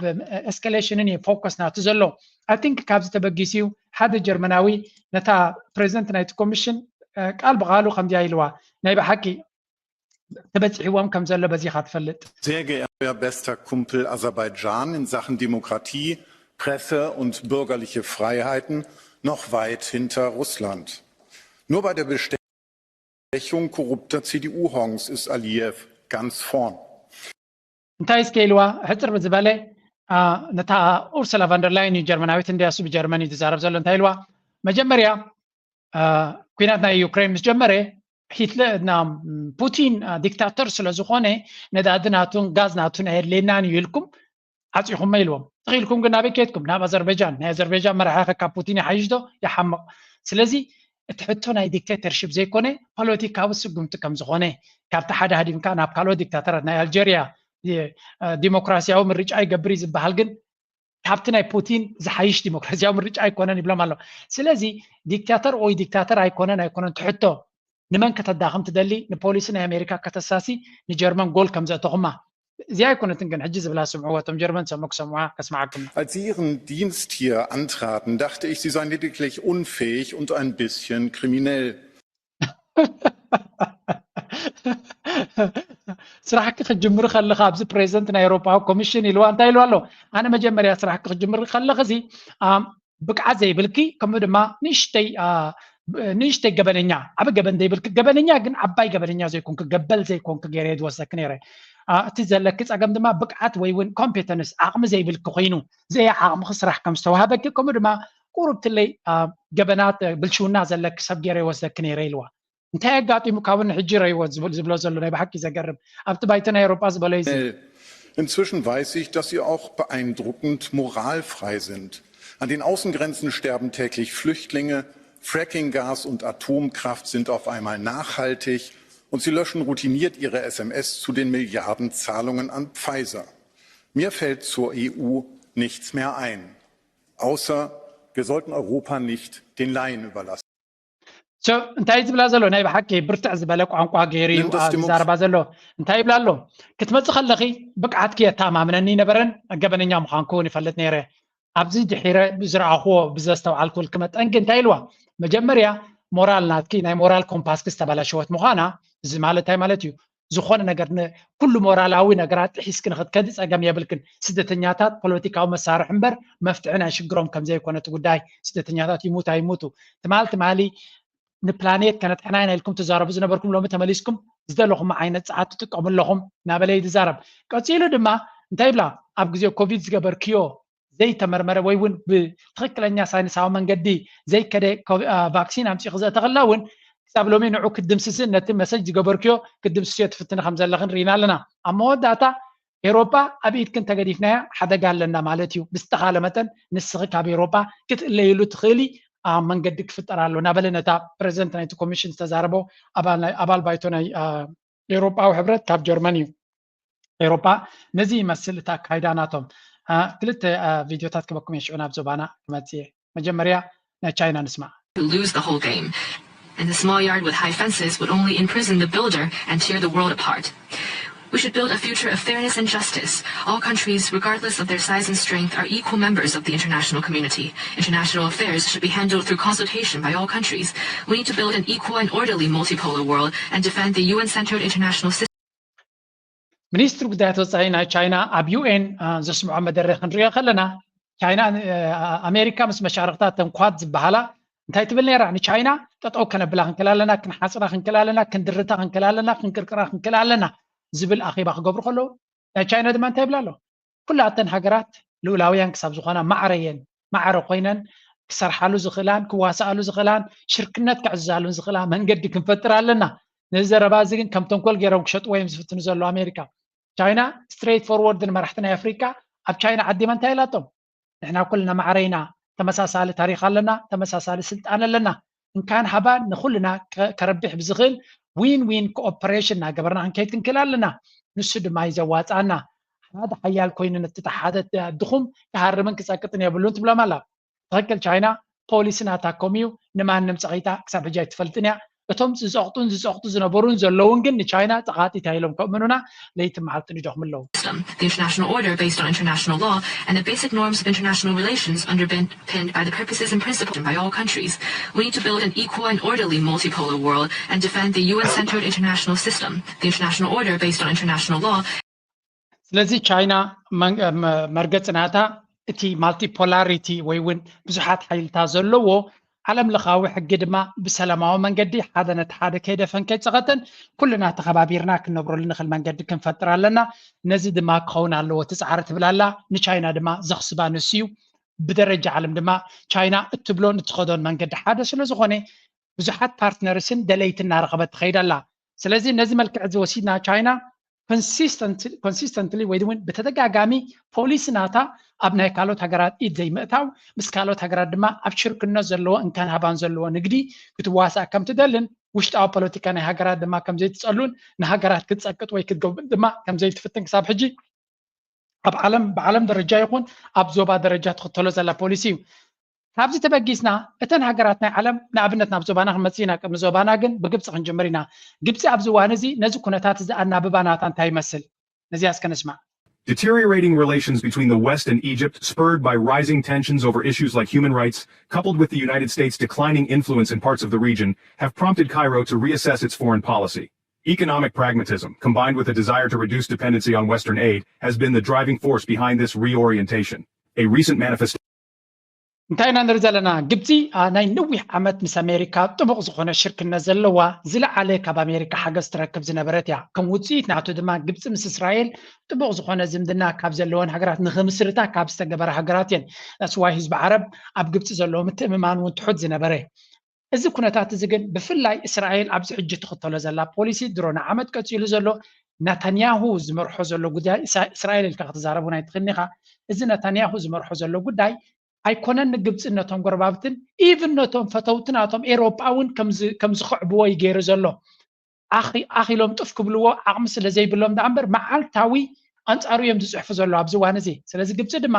ኣሜሪካ ኣብ ልዕሊ ግብፂ ኣብ ልዕሊ ነታንያሁ ስጉምቲ ክትወስድ ብዘይምኽኣላ ልክዕ ከም ካልኦት ፓርትነርስ ናቶም እንታይ ክትገብር ጀሚራ ኣላ ንኣሜሪካ ክትከስራ ኣይትደልን እያ ግን ኩሉ ካርድታት ናታ ኩሉ እንቋቁሖ ናታ ምስ ኣሜሪካ ጥራይ ከተቐምጦ ከም ዘይትደሊ pragmatic ወይ እውን practical solutions ክትወስድ ጀሚራ ኣላ ውፅኢት ናቱ ድማ ግብፂ ተኣክል ፓርትነር ናይ ኣሜሪካ ክነሳ ናብ ብሪክስ ክትኣቱ ምድላያን ምፍቃዳን ድሮ ነቲ ዝተገብራ ዝተዋህባ ዕድመ ተቐቢላ ድማ ኣካል ናይ ብሪክስ ኮይና ምስ ቻይናን ምስ ራሽያን ዕምቆት ዘለዎ ኣብ ቁጠባ ጥራይ ዘይኮነ ኢቭን ኣብ ወተሃደራዊ ዝኸደ ሽርክነት ትገብር ከም ዘላ እዚ ሕጂ ስምዕዋ እዚ ድማ ዩቲ ኣላይመንት ፕሬዚደንት ናይ ኤርትራ ምስ ግብፂ ምስ ራሽያ ምስ ቻይና ዝኸዶ ዘሎ ኤግዛክትሊ ኣብቲ ብሮደር ኣብቲ ዝለዓለ ደረጃ ካብ ላዕሊ ዝተበገሰ ክሳብ ታሕቲ ኣብ ሪጅን ሱፐር ፓወርስ ብዓለም ደረጃ ጥራይ ዘይኮነ ኢቭን ኣብቲ ዞባና እውን ምስ መን የዋፅኦ ፅቡቅ ዝኾነ ካልኩሌሽን ይገብር ከም ዘሎ በዚ ኢኻ ትርኢ ንኣብነት ኣብ ኒው ምስ ቻይና ክገብር ይፍትን በቲ ናብ ኣሜሪካ ክገብር ይፍትን በቲ ምስ ኤሮጳ ክገብር ይፍትን ግን እቲ ዝገብሮ ኣብ ዞባ ይኹን ኣብ ላዕሊ ኮንሲስተንት ይኮነን ናብቲ ክኸይድ ይፍትን ንኣሜሪካ ኤሮጳ ክሕግዝዎ እናደለዩ ከሎ ናብ ብሪክስ ከይድሎ ናብ ብሪክስ እናደለይዎ ከሎ ምስ ኣሜሪካ ከም ድሌታ ክትገብር ይርዩ ኣለዉ ስለዚ ብክልቲኡ ወገን ምስ መን ከም ዘሎ ንፁር ኣይኮነን ወላ እውን ኣብ ብሪክስ ኣትዩ እንተሎ ወላ እውን ታፍ ደገ ከፊቶምሉ እንተለዉ ስቲል ግን ዘተኣማምን ፓርትነር ከም ዘይኮነ ኢና ንርኢ ኦኬ ንቐፅል ሕጂ of Egypt's geopolitical recalibration is its reported deal to acquire Chinese J-10C fighter jets, a significant move in its military modernization efforts. The J-10C, known for its advanced avionics and agility, offers a cost-effective alternative to Western models, providing Egypt with greater independence from Western suppliers amid growing. So كم وصيناتو ابزي قربا جي 10 بحالا تنزبلصا نفرت كوينات نا امريكا نا تشاينا نخدغز اب زررب كم تركبن نعو نخدغبر دما نتن F16 زنبرا نفرتي كاب امريكا ابجريد كغبرت حسيب زنبرت نسو غديفا نا تشاينا تخيد كم زلا سلازي زي حدا مرآيا ግብፂ ናታ ስትራቴጂ ንኸተቕንዕ ኣሜሪካ ትፃቕጣኽ ከም ዘይትኽእል ምክንያቱ ኣብዚ እዋን እዚ ግብፂ እያ ተደላዪ ዘላ ኣሜሪካ ነተን ዞባታት ክትሕዝ ክትክእል ኣለዋ ብዓለም ደረጃ ኣብ መጋባእያ ናይ ዩኤን ራሽያን ቻይናን ቤላ ገይሮም ይሃርምዋ ኣለዉ ጉዳ ወፂኡ ኣሎ ኣብቲ ዞባ ግን ነተን ሃገራት ንስዑድያ እናፈራርህት ወይ እውን ክሓግዘኩም እየ እናበለት በቲ ሓደ ተፈራርህ በቲ ድማ ዘድልየኩም ክገብረልኩም እየ እናበልካ ሴኪሪቲ ጋራንቲ ትህብ ግብፂ ንኸምኡ ንኢማራት ከምዚ እናገበረት ንኩሉ እናደቃቐሰት ነቲ ናይ እስራኤል ትገብሮ ዘላ ኩነታት ሽፋን ክትገብረላ ትፍትነላ እተን ሃገራት ዓረብ ድማ ከም በዓል ሲሲ ነዚ ጉዳይ እዚ ኣንቢቦም ኣሜሪካ ኣብ ብኮ ስለ ዘለዋ ናቶም ስትራቴጂ ድማ ኣብ ትሕቲኡ ተቃንዑ ይፍትኑ ኣለዉ ማለት እዩ This shift is influenced by the ongoing Israel-Hamas conflict, which has heightened security risks along Egypt's border with Gaza. Accusations from Israel concerning Egypt's facilitation of humanitarian aid to Gaza, including fighter jets, anti-aircraft systems, and drones. At the recent International Aviation Exhibition in El Alamein, Egypt underscored its intention to revamp its aging air fleet. While Egypt currently operates... So, ግብፂ ኣመና ኣብቲ ሴኪሪቲ ናታ ኣተኩሮ ዘለዎ ሃገር እያ for whatever reason ንምንታይ ምክንያት እዩ ብጣዕሚ ሓያል ወታደራዊ ዓቕሚ ዘለዎ ሃገር እያ እሱ ጥራይ ዘይኮነ ከዓ ንዑ ንምህናፅ ካብ ኩሉ ግዜ ዝትፅዕር ሃገር እያ ናይ ኣሜሪካ ደገፍ ስለ ዘለዋ ክትብል ትኽእል ኢኻ ግን ሓደ ካብቲ ዓብዪ ወታደራዊ ዓቕሚ ልዕሊ በዓል ናይ ስዑድያ እውን ዝኸውን ዓቕሚ ወታደራዊ ዘለዋ እያ ካብ ቁጠባ ንላዕሊ እውን ወታደራዊ ዓቕሚ ዘለዎ ሃገር ምዃና እያ ትንገር ኦኬ እዚ ናብ ዞባና ክመፅእ ከሎ እንታይ ትርጉም ክህልዎ ይኽእል ክንርኢ ክንፍትን ኢና ሕጂ ንእሽተይ ሞከሪ ናብ ሶማልያ ከሰጋግሮ ስለ ዝኾንኩ ነዚ ጉዳይ እዚ is often associated with Western defense contracts. Moreover, China's willingness to offer technology transfers and potential joint production agreements aligns with complexity to Egypt's defense realignment. Turkey has reportedly extended an offer to supply its own defense systems, including stealth fighter jets. This proposal highlights Ankara's growing interest in enhancing military ties with Cairo. እቲ ቀንዲ ንብዙሓት ሰባት ዘገርም ዘሎ ወይ እውን ንኢትዮጵያ ብጣዕሚ ራዕዲ ፈጢሩ ዘሎ ድማ ናይ ግብፂ ንበይና ጥራይ ኣይኮነን ትዘፍርሖም ዘሎ ግብፂ ምስ ኣንካራ ምስ ትርኪ ዝገብርዎ ዘሎ ኮምቢኔሽንስ ክልቲኦም ሓይሊ ባሕሪ ናቶም ሰራዊት ናቶም ኣፅዋር ናቶም ገጅፍ ዝኾነ ኣፅዋር ክልቲኦም ናብ ግብፂ ይእትዉ ስለ ዘለዉ ናይ ክልቲኦም ኮምቢኔሽን ድማ ንኢትዮጵያ ናይ ግድን ይፀቕጢ ክፈጥረላ ልዕሊ ኩሉ ድማ ክልቲኦም ድማ ናቶም ስትራቴጂ ስለ ዘለዎም ኣብ ሶማልያ ድማ ረብሓ ስለ ዘለዎም ክልቲኦም ዝገራጭ ረብሓ እውን የብሎምን ንኣብነት ትርኪ ካብ ግብፂ ዝሓሸ ቁጠባ ስለ ዘለዋ ብዙሕ ናብ ግብፂ ኢንቨስት ክገብር ምዃና ተረዳድዮም ኣለዉ ግብፂ ብመንፅሩ ኣብቲ ከባቢ እንድሕር ተሰማሚዖም ብዙሕ ረብሓ ክልቲኦም ከሳልጥዎ ዝኽእሉሎም ኣብ ሱዳን ኣብ ሊብያ ኣብ ሱርያ ዘሎ ዕግርግር ድማ ከብቅዕ ኣለዎ ኢሎም ብሓባር ክሰርሑ ጀሚሮም geopolitical contest with China, Turkey, and other regional players vying for influence. As Egypt looks to strengthen its defense capabilities, its careful balancing of geopolitical ሕጂ እንታይ ኢና ንርኢ ዘለና ግብፂ ኣብዚ እዋን እዚ ረብሓ ናታ ከተሳልጥ እያ ትፍትን ዘላ ሽርክነታት ናታ ንምሕያል እዚ ብዓለም ደረጃ እዩ ነይሩ ነቶም ሱፐር ፓወርስ በቦቶም ከተትሕዞም ኣለካ ኣላያንስ ናትካ ተደላይነት ናትካ ምስ ኩላቶም ምስ ገበርካ እቲ ሓደ ናብቲ ሓደ ከይከስረካ ክጎየልካ ክፍትን እዩ ኤግዛክትሊ ከምዚ ዓይነት ባላንስ ምስ ኣትሓዘት እያ ናብቲ ዞባቲ ክትፃወት ጀሚራ ዘላ እዚ ድማ ብተደጋጋሚ ኣብዚ ዞባና ንሪኦ ዘለና ናይ ኢትዮጵያውያን እውን ኣይሓለፎምን ኣሎ ክልተ ሪፖርት ናይ ኢትዮጵያ ክበኩም እየ እያደገ የመጣ የኢኮኖሚ ፍላጎትና የመንግስታት ባህሪያት ምስራቅ አፍሪካን የመካከለኛ ጉልበት ያላቸው ሀገራትና የሀያላን የሽኩቻ ሜዳ በማድረግ አካባቢውን ከፍ ያለ የውጥረት ማዕከል ያሰኙ የዋሉ ያደሩ ጉዳዮች ናቸው። በዚህ ውስጥ ጊዜ ከጊዜ ጂኦፖለቲካዊ ለውጦችን የማያጣው አካባቢው አሁን ላይ ያስተናገደው አዲስ ለውጥ በቀጠናው ጂኦፖለቲካ ላይ የበላይነት የማስፈን ፍላጎትን ይዟል። በኢትዮጵያና በሶማሌ ላንድ በምትባለው ዲፋክቶ በምንላት ስቴት መካከል የተደረጉ ስምምነቶች ፕሮሰሶች አሉት። እነኚህም ፕሮሰሶች ተከትሎ በሶማሊያ ወይም በሞቃዲሾ መንግስት በኩል እጅንታይና ንርኢ ዘለና ኢትዮጵያ ኦሬዲ ነዚ ጉዳይ እዚ በቀረባ ተንብቦ ከም ዘላ ክገብርዎ ዝኽእሉ ነገር ግን የብሎምን እንታይ ደረየካ ሕጂ ናይ ዓቕሊ ፅበት ኣካይዳ ክኸዱ ይፍትኑ ከም ዘለውን እቲ ኩነታት ድማ ዳርጋ ኣብ ቲቪ ናቶም ንነዊሕ እዋን እዚ ጉዳይ ናይ ሶማሌላንድ ድዩ ጉዳይ ናይ ሶማልያ ድዩ ጉዳይ ናይ ኬንያ ኢትዮጵያ በትወገን ትገብሮ ዘላ ምስ ኤርትራ ምስ ጅቡቲ ኩሉ እዚ ዘረባ እዚ ንነዊሕ እዋን ተዛሪቦም ልዮም ኣብዚ እዋን እዚ ግን እቲ ጉዳይ ናብ ፕራክቲካል ሶማልያ ፕራክቲካል ዝኾነ ስጉምትታት ወስዳላ ሕጂ እንታይ እዮም ክገብሩ ዝፍትኑ ዘለዉ ከመይ ገይሮም ንሳቶም ነዚ ካውንተር ክገብርዎ ይኽእሉ እንታይ ምርጫ ኣለዎም ብፍላይ ግብፂ እዚ ሪፖርት ዝንስማዕ ነዚ ብዓብዩ ክትርድኦ ምንታይ ታንክ መሳሪያዎችን ጨምሮ ዛሬ ተጨማሪ ወታደራዊ ድጋፍ ለሶማሊያ ልካለች። አንዲት የግብጽ መርከብ የጦር መሳሪያ ጭነቱን ሞቃዲሾ ወደብ ላይ እንዳራገፈችም ዘገባዎቹ አመልክተዋል። ግብጽ ተጨማሪ የጦር መሳሪያ ድጋፍ ለሶማሊያ የላከችው በባህር በር ውዝግብ ሳቢያ በኢትዮጵያና ሶማሊያ መካከል የተፈጠረው ውጥረት በተካረረበት ወቅት ላይ ነው። ሶማሊያ የጦር መሳሪያ ድጋፍ ከግብጽ የምትቀበለው የጦር ሰራዊቷን በትጥቅ ለማጠናከርና ከነውጠኛው አልሸባብ ጋር እያደረገች ላለችው ውጊያ እንደሆነ ባለስልጣናቷ ይገልጣሉ። የተባበሩት መንግስታት ድርጅት ጸጥታው ምክር ቤት ባለፈው ዓመት ታህሳስ በሶማሊያ ላይ ጥሎት የነበረውን የጦር መሳሪያ ማዕቀብ ማንሳቱን ተከትሎ እጂ እንታይና ንርኢ ዘለና እዚ ኣብ ወታደራዊ ሓይሊ ካብ ግብፂ ኣትዩ ዝብልዎ ዘለዉ ኢትዮጵያውያን ብቐረባ እዮም ዝከታተልዎ ዘለዉ ተራ ሓበሬታ ጥራይ ዘይኮነስ ሚኒስትሪ ጉዳያት ወፃኢ ናቶም ኣብ ኣሜሪካ ኣብ ኒውዮርክ ኣብ ናይ ዩኤን ዝሳተፈሉ ኣብ ዘሎ ግዜ መግለፂ ኣውፅኡ ከም ዘለዎን ንሱ ድማ ኣብ ዞባና ዝግበር ዘሎ ብዙሕ ኣፅዋር ናይ ምእታው ናብ ሶማልያ ዝኣቱ ዘሎ ኣፅዋር ብፍላይ ብወገን ግብፂ ሽማ ይጠቅስን ንግብፂ ብዙሕ ግዜ ከም ሓደ ዓብይ ስጋት ዘይርቃት ናይቲ ቦታ ክኸውን ምዃኑ እዩ ዝነግር ዘሎ እዚ ከዓ ኢትዮጵያ ንባዕላ ኣፅዋር ናብቲ ፑንትላንድ ዝበሃል ሓውሲ ናፅነት ኣለዎ ዝበሃል ስቴት ናይ ሶማልያ 34 መኪና ከም ዘእተወት ድሮ ተፈሊጡሉ ይዝረበሉ ኣሎ እንታይ ኢና ንርኢ ዘለና ኢንተንሲቭ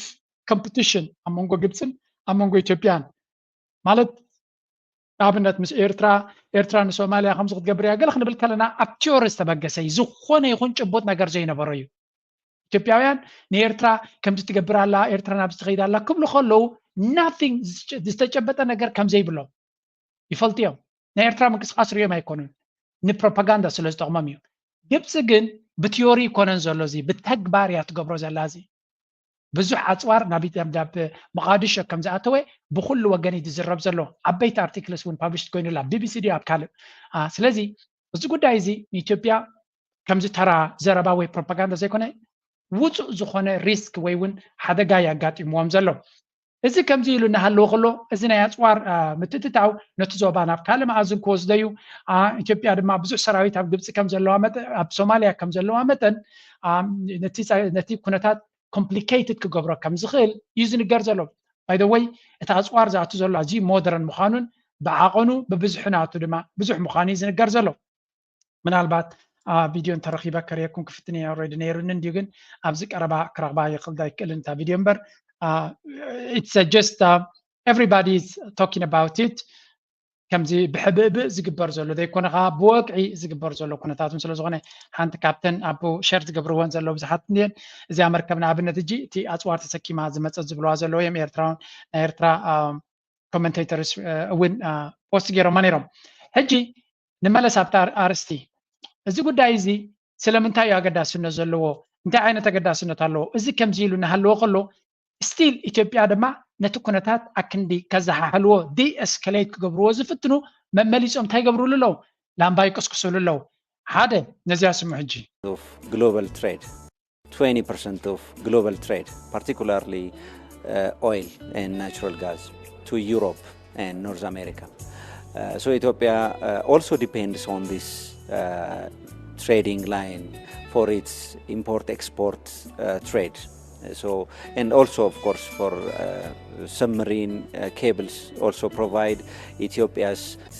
linkage so Ethiopia's national security and economy heavily depends on activities under እዚ ሕጂ እንታይ ዝብል ዘሎ ቀይሕ ባሕሪ ክሳዕ ክንደይ ንኢትዮጵያ ንቁጠባ ናይ ኢትዮጵያ ኣገዳስነት ከም ዘሎ ነቲ ሴኩሪቲ ናሽናል ሴኩሪቲ ናታ ምስ ቀይሕ ባሕሪ ዝተሓሓዝ ምዃኑ እዩ ዝነግር ክነግርን ክእምንን ዝፍትን ዘሎ the same argument ካ ግብፂ ትጥቀማላ ቀይሕ ባሕሪ ልዑል ኣገዳስነት ኣለወና ካብ ኩሉ ግን ግብፂ ካብኣ ንላዕሊ ኩነታት ኣለዋ ንኣብነት እዚ ረእይዎ እዚ ርኢኹም ኣለኹም ኣብ ኤክስ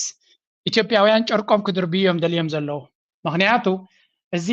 ብወቅዒ ርክብ ኣብ መንጎ ሰለስተ ሃገራት እዘን ሰለስተ ሃገራት ግብፂ ሶማልያ ከምኡ ድማ ኤርትራ ኣብ ዩኤን ኣብ ሴኩሪቲ ኣብ ናይ ዩኤን ዋዕላ ዝሳተፉ ዘለዉ እዮም ተራኺቦም ድማ ሰለስቲኦም ሰላም ተባሂሎም ሓድነት ከም ዘለዎም እውን ኣብ መንጎም ዘሎ ኩነታት ድማ ብንጹር ገሊፆም ኣለዉ this is very important እንታይ ኢሉ ፅሒፍዎ ኣሎ ሓደ ፖለቲካዊ ኮሜንቴተር ናይ ግብፂ أبزد ريو زلنا ولا in what appears to be an official announcement of a new strategic and political alliance in the Horn of Africa, a surprise meeting today between the foreign ministers. So هذا ولا ون بوك أنت دي تقلت هذا مجلس ناي شركة ويون كدانا مونغو سلست هاجراتي قوم كم زلو زر ملكتنا نرزلنا مونغو إيرتران جبسن سوماليان. إذن أجر إذن بكل من قد تغطي تغل نابنت according to the statement from chief comment إذا ما ني إثيوبيا نمغرق ولا قالوا زي كونه ولا ون كم كون خليج عندي سلستيان هاجرات حضر بحلول سلامتاي سلستيان نايك بحري ريتسي فورمز بهالأبالاتين سلستيان نايك بحري سقعت نايك بحري رقعت سلزقدسن سلستيان ركب نخجبرة نورمال لجرينا عتاتن إثيوبيا سلامتاي تعرفها أكل نايك بحري سلزي كونت حاده تعالى يرما أنت سلستيان كاتر تخيزلا سلزي أبزن ريوزلنا ግብፃውያን every step ኣብዝ ድርይዎ ዘለዉ seriously እዮም ዝርይዎ ዘለዉ ስለዚ common goals ከም ዘለዎም ብሓደ ኮይንካ ድማ ነቲ ዞባ ንምርጋዕ ዓበ ተራ ክፃወቱ ከም ዝኽእሉ according to statement ካብ ናይ ግብፂ foreign ministry the ministers emphasized on the sidelines of their participation in the United UN meetings in New York the importance of continued close coordination and cooperation ካብቲ ሓበሬታ ናይ ሚኒስትር ጉዳያት ወፃኢ ናይ ግብፂ ዝወፀ ሰለስቲአን ሃገራት ኣብ መንጎን ዘሎ ርክብን ምትሕብባርን ተረዳዲእካ መኻድን ዝለዓለ ክቕፅልዋ ከም ዝኽእላ ንምንታይ ንሓበራዊ ረብሓ ስለ ዘለዎ ከምኡ ድማ ኣብዚ ዝመፅእ ዘሎ እዋን ድማ ናብ ዝለዓለ ደረጃ ከደይቦ ከም ዝኽእሉ ንሰለስቲአን ድማ ረብሓ ዘለዎ ኣብ መንጎ ሓደ ዓይነት ረብሓ ዘለወን ተመሳሳሊ ሽርክነት ዘለወን ሃገራት ኢና ንርኢ ዘለና ብምባል እዩ ዝገልፆ ዘሎ እዚ ናይ ሰለስተ ትራይፓርቲ ዝበሃል ሰለስቲኦም ኮይኖም ብሓደ ዝገብርዎ ዘሎ ኣሚ ካምስ ኣብቲ ግዜ ግብፂ እንታይ ክትከብድ ትፍትን ኣላ ኣስማራ መቐዲሾ ኮንቴን ኢትዮጵያ ኮንቴን ክገብርዋ ኢሎም እዮም ዝገልፅዎ ዘለዉ ኣነ ነዚ ነገር እዚ ምስ ረኣኹ ናተይ ትንተና ፅሒፈ ነይረ ኣብ ኤክስ ንሱ ድማ እንታይ ኢለ ፅሒፈ ነይረ መጀመርያ ኣብ መንጎ ሰለስቲአን ሃገራት ዝግበር ዝምድና ኣዝዩ ኣገዳሲ ከም ዝኾነን ኣብቲ ዞባ ድማ ዓብ ለውጢ ከምፅእ ከም ዝኽእልን ስለምንታይ ሰለስቲአን ናይ ቀይሕ ባሕሪ ረብሓ ዘለወን እየን ቀይሕ ባሕሪ ድማ ርቃት ክህልዎ ዝደልየ ሶማልያ ብወገና ሰፊሕ ዝኾነ ገማግም ባሕሪ ዘለዋ እያ ግብፂ ከምኡ ድማ ኤርትራ ሰለስቲአን ናይ ቀይሕ ባሕሪ ረብሓ ዘለወን እየን ካልኣይ ብፍላይ ንኤርትራ ንሶማልያን ስጋት ዝፈጥር ዘሎ ምንቅስቃስ ናይ ኢትዮጵያ ቀይሕ ባሕሪ ይግባአና እዩ ንናሽናል ሴኪሪቲ ናትና ተራ ኣለዎ ገለ ክብሉ ንሰምዖም ዘኒና ስለዚ ኤርትራ ኣብዚ ጉዳይ እዚ ዘድልያ ግብረ መልሲ ክትገብር ንቡር እዩ security ናታ ይኹን ርቃት ናታ ይኹን stability ንኹሉ ለኩሉ ድማ ኤርትራን ግብፅን ኣብ ሓደ ገጽ ምህላወን ንሱዳን እውን ፅልዋ ኣለዎ ምክንያቱ ኣብ ሱዳን ዘለዎም ኣሉታዊ ኢድ ክህልዎም ኣይክእልን ክልቲኦም ተመሳሳሊ ናይ ቀይ ባሕሪ ሃገር ስለ ዝኾነት ሱዳን ምስ ክልቲኦም እውን ፅቡቅ ዝምድና ኣለዋ ባይ ዘ ወይ እቲ ናይ ሱዳን ሓይሊ ኣልቡርሃን ብርቱዕ ዝኾነ መጥቃዕቲ ክገብር ይዳሎ ከም ዘሎ ነቲ ናይ RSF እዩ ዝበሃል ዘሎ ምስ ኤርትራን ግብፅን ክሕግዝዎ ድዮም ኣይሕግዝዎም ብዛዕባ ዝተገልፀ ሓበሬታ ይረኣኹን እዚ ብርግፅ ንዓቢ ከፀልሎ ምዃኑ እውን ገሊፀ ነይረ ምክንያቱ ዓቢ ነዚ ጉዳይ እዚ ብቐሊሉ ክሪኦ ከም ዘይኮነን ካድረታት ናብቲ ድሮ ጨርቂ ደርብዮም እዮም ገሊኦም ይፀርፉ ገሊኦም ንግብፂ ከፈራርሁ ብዙሕ ኣይትሪኦም ኢኻ ናብ ኤርትራ እዩ እቲ ሕርቃን ናቶም ወይ እውን እቲ ቁጣዕ ናቶም ሲ ናብ ኤርትራ ገፁ እዩ ክወፅእ ትሪዮ ካብ ንግብፂ ንላዕሊ ናብ ኤርትራ ገፁ እዩ እቲ ረስኒ ክወፅእ ትሪዮም ወሲኸ ኣብዛ ስእሊ እዚ ኣብ ኤክስ ናተይ ከይድኩም ክትሪእዋ ትኽእሉ ኢኹም 2018 ተመሳሳሊ ዕድል ንመን ተዋሂብዎ ነይሩ ንኣብይ ኣሕመድ ተዋሂብዎ ነይሩ ኣብይ ኣሕመድ ናይ ሶማልያ ኤርትራ ሰለስቲኦም ርክብ ገይሮም ነይሮም ሰለስቲኦም ድማ ፅቡቅ ክዳን ገይሮም ነይሮም ኣብቲ ግዜ እቲ ግብፂ ቆለጭ ኢልዋ ክትፅለል ደልያ ነይራ ምክንያቱ ንኢትዮጵያ ብፍፁም ኮንቴን ክትገብራ ይትኽእልን እያ ነይራ ኣዲኹን ኣሎ ኣብይ ኣሕመድ ዝበለፀ ዲፕሎማስያዊ ገይሚ ተፃዊቱ ነይሩ ሽዑ የኤርትራን ሶማልያን መሓዝ ማለት ግብፂ ኣቕላ ስለ ፀበባ እንታይ ትፍትን ነይራ ናብ ሶማሊላንድ ወደብ ንክትረክብ ትፅዕር ነይራ ኣብቲ ግዜ እቲ ምክንያቱ ኣብቲ ጌም ወፂኣ ስለ ዝነበረት ኣብይ ኣሕመድ ድማ ዝበለፀ ዕድል ተዋሂብዎ ነይሩ ነዚ ኩሉ ዕድል ግን ኣባኺንዎ ስለዚ እንታይ ኢለ ፅሒፈ ዝኾነ ዕድል ዝተዋሃበካ ኣብ ግዜኡ ተዘይተጠቂምካሉ መርገም እዩ ዝኸውን ከም መርገም ኮይኑ ክሃስየካ እዩ ዝነብር ኣብይ ኣሕመድ ረብሓናቱ ንኢትዮጵያ ንግብፂ ዘለዎ ቴንሽንስ ከጉድል ተኮይኑ ኮንቴን ክገብራ ክኽእል ነይርዎ ንግብፂ ኣይዞሌት ክገብራ ነይርዎ ኣብዚ ዞባና ክትመፅእ ከምዘይ ትኽእል ክገብር ነይርዎ ምስተን ጎረባብቲ ሃገራት ናቱ ሓናፅን ፅቡቕን ዝምድና ክፈጥር ነይርዎ ኣፍ ደገ ባሕሪ ድማ ከም ድሌቱ ክረክብ ምኻለ እንተኾነ እቲ ሕቶ ከም ዝበሃል ብዙሕ ግዜ ዋላ እውን ኣብይ ኣሕመድ ዝገብሮ እንተሎ ኣብይ ኣሕመድ ናቱ ድሌት ጥራይ እውን ከም ዘይኮነ ክንፈልጥ ክንክእል ኣለና ብዙሓት ሓይልታት ነዚ ክዛረቡ ከለዉ ናይ ኢማራት ሓይሊ ከም ዝኾነ ንምንታይ ና ከምንብል ዘለና just I'm going to give you ክልተ ዶኩመንት ዝተሓር ተመሊሰ ክገልጸልኩም ክፍትነ ኣብዚ ካኣቱ ከሎ ኣብቲ ናይ ኤርትራ ጉዳይ መን ነይሩ let's have a look into this one እዚ እንዲት ዞባና ንሪዮ ዘለና ኣብ 2018 ድሕሪት ተመለሱ ከመይ ነይሩ ተኣሰላልፋ ኣብቲ ግዜ እቲ 2018 መጀመርያ ስልጣን ክመጽእ ከሎ ኣብይ ኣሕመድ ቀዳማይ ዝደገፎ መን ነይሩ ኢማራት ነይሩ ኢማራት ንኤርትራን ንግብፅን ንኤርትራን ንፕሬዝደንት ሃገር ኤርትራን ንፕሬዝደንት ንፕራይም ሚኒስተር ኣብን ሽልማት ዝሃበ ብጣዕሚ ጽቡቕ ስጉምቲ ዝገበርኩም ኢልዎም ኢማራትን ስዑድያን ክልቲኦም ዘጣቅዕሉ ናቶም ስራሕ እውን ከም ዝነበረ ኣብቲ ርክብ ምፍጣርን ሰላም ምግባርን ናይ ክልቲኦም ኢድ ነይሩ ትዝክሮ ትኾኑ እዮም ዝጽቡቕ ጌርኩም ስለምንታይ ደምጾ ዘለኹ ስለምንታይም ኢማራትን ስዑድያን ሽዑ ኣብ ሓደ ገጽ ነይሮም ክልቲኦም ብሓደ ኮይኖም ንመን ይሃርሙ ነይሮም ንሑቲ ኣብ የመን ዘሎ ይሃርሙ ነይሮም ኤርትራ ድማ ኣብቲ ዋንቲ ኣብ ዓሰብ ቦታ ይባቶም ነይራ ኢማራት ማለት እዩ ስዑድያ ኦሬዲ ካብ ኣዶም ይብገሱ ነይሮም ኢማራት ግን ርሕቕ ኢሎም ስለ ዘሎ ካብ ዓሰብ ይብገሱ ከም ዝነበሩ ኤርፖርት ይጥቀሙ ከም ዝነበሩ ይዝንገር ኦኬ ኣብቲ ግዜ እቲ ስዑድያ ይኹን ኢማራት ክልቲኦም እንታይ ይደልዩ ነይሮም ናይ ኤርትራን ናይ ኢትዮጵያን ዝምድና ከምኡ ድማ ናይ ሶማልያ ጥቡቕ ዝምድና ኩሉ ይደልይዎ ነይሮም የተባብዕዎ ነይሮም ኣብ መንጎ ግን ሓሳቡ መን ቀይሩ ኢማራት ሓሳቡ ቀይሩ እሱ ኸ እንታይ እዩ ኣብ መንጎ ስዑድያን ኢማራትን ዝነበረ ኣብ የመን ዝኽትልዎ ዝነበሩ ፖለቲካ ነቲ ሓበራዊ ዕላማ ገዲፎም ኢማራት ናቶም ቤይዝስ ክሕዙ ጀሚሮም ኣብቲ ጋልፍ ኦፍ ኤደን ዝበሃል ብፍላይ ኣብቲ ወሽመጥ ከተማ ዓደን ትበሃል ናይ የመን ኢማራት ወታደራዊ ሓይሊ ገይሮም ቦታ ሒዞም ከምኡ ድማ ኣብቲ ሱቃትራ ዝበሃል ደሴታት እውን ካብታ ደሴት ትሪእዋ ዘለኹም ኣብቲ ህንዳዊ ውቅያኖስ ኣብኡ እውን ወታደራዊ ቤዝ ገይሮም ስለዚ ኣብ መንጎ ስዑድያን ኣብ መንጎ ኢማራትን ብርቱዕ ዝኾነ ውድድር ተጀሚሩ ማለት እዩ ኤግዛክትሊ ካብቲ ሞሜንት ምስ ጀመረት 2018 ኣቢሉ ጀሚሩ ኣብ 19 ኣቢላ ስዑድ ዓረብ ንኤርትራ ንሶማልያ ንጅቡቲ ንግብፂ ንሱዳን ንየመን ንዝኾነ ዓዲማ እዚ ናይ ቀይሕ ባሕሪ ፎረም ዝበሃል ሬድ ሲ ፎረም ዝብል ጌራ እዚ ኸ ንመን እዩ ንኢማራት ካብቲ ቀይሕ ባሕሪ ከነውፃ ክንከላለና ብዝተኻለ መጠን ዝብል ኤርትራ ድማ ከም ኣካል ናይ ቀይሕ ባሕሪ ሃገር ስለ ዝኾነት ምስ ጎረባብታያ ፅቡቅ ክትከውን ዘለዋ ኢማራት ማዕዶ ዘላ ከተዋፃኢ ትኽእል እያ ስለዚ ኤርትራ ምስ ስዑድያ ምስ ግብፂ ምስ ሱዳን ምስ ጅቡቲ ምስ ሶማልያ ምስ የመን ምስቶም ጎረባብታ ተረዳድያ ኦኬ ሬድ ሲ ፎረም ንሕና ካብ ኤርትራ ካብ ቀደም ኢቭን ሬድ ሲ ፎረም ከይተጀመረ ከሎ ፕሬዚደንት ኢሳያስ ኣብ 2016 ዝዛረቦ ዝነበረ ዘረባ ነይሩ ሓበራዊ ሽርክነት ጌርካ ካብ ናይ ወፃኢ ሓይልታት መፂኦም ንቀይሕ ባሕሪ ዝቋፀርዎ ንሕና ብሓደ ኮይና ዓቕምታትና ኣኪብና ከነውሕሶ ክንከላልና ይብል ነይሩ እዚ ምስቲ ናቶም ናይ ነዊሕ ኣጀንዳ ስለ ዝኸይድ ብሓደ ኮይኖም በቲ ሽዑ ዝተገበረ ስምምዕ ድማ ኢማራት ካብ ኤርትራ ክትወፅእ ከም ዘለዋ ነጊርዋ መንግስቲ ኤርትራ ማለት እዩ ኢማራት ንብረትኩም ጠቕሊልኩም ካብ ኤርትራ ውፁ ተባሂሎም ናው the game starts ኣብዚያ ትጅምር እዚኣ ምስ ኣጋጠመት ኢማራት ብተመሳሳሊ ኣብ 2016 ኣቢሎም ድማ ካብ ግብፂ ካብ ጅቡቲ ተሰይጎም ነይሮም ምስ ጅቡቲ ተባሂሶም ማለት እዩ ስለዚ ካብ ዓሰብን ካብ ጅቡትን ኣብ the same time ኣብ ቀረባ ግዜ ክወፁ ተገዲዶም ንመን ሒዞም ተሪፎም ኢማራት ኣብ ሱዳን ፍርቂ ናይቲ ነቲ RSF ዝበሃል ሓላፊ ንዕሜት ክሕዙ ከሎ ኣብ ኢትዮጵያ ድማ ንኣቢ ሕጂ ኣብቲ ኩናት ናይ ትግራይ ዝነበረ ዋላ እውን ንፁር እንተዘይነበረ ኣቢ ዝያዳ ሓገዝ ናይ ኢማራት ከም ዝነበሮ ካብ ትርኪ እውን ክገዝእ ዕድል ከም ዝነበሮ ኤርትራ ድማ ኣብ ጎኒ ኣቢ ኮይና ተዋጊኦም ስለዚ ድሕሪ እቲ ኩናት ኢማራት እንታይ ትደሊ ዘላ ከመይ ጌርካ እቲ ኣፍ ደገ ባሕሪ ናይ ቀይ ባሕሪ ዝኸሰረቶ ከተማልሶ ትደሊ ስለዚ ኣቢ ዓሰብ ባሕሪ ገለ ዝብልዎ ዘለዉ ብድሕሪ መጋረጃ ናይ ኢማራት ሓይሊ ከም ዘለዎ ክንፈልጥ ክንክእል ኣለና ኣብዚ ሓለፈ ኣምፂልኩም ነይረ ሓንቲ ኣርቲክል ኣገዳስነት ዘለዎ ኣምፂልኩም ነይረ እንታይ እሳ ድማ እዚኣ ትዝክርዋ ኮይንኩም ኣምፂልኩም ነይረ ሕጂ እውን ኣብዚ እዋን እዚ እውን ልዑል ኣገዳስነት እናረኽበት ትኸይድ ዘላ ጉዳይ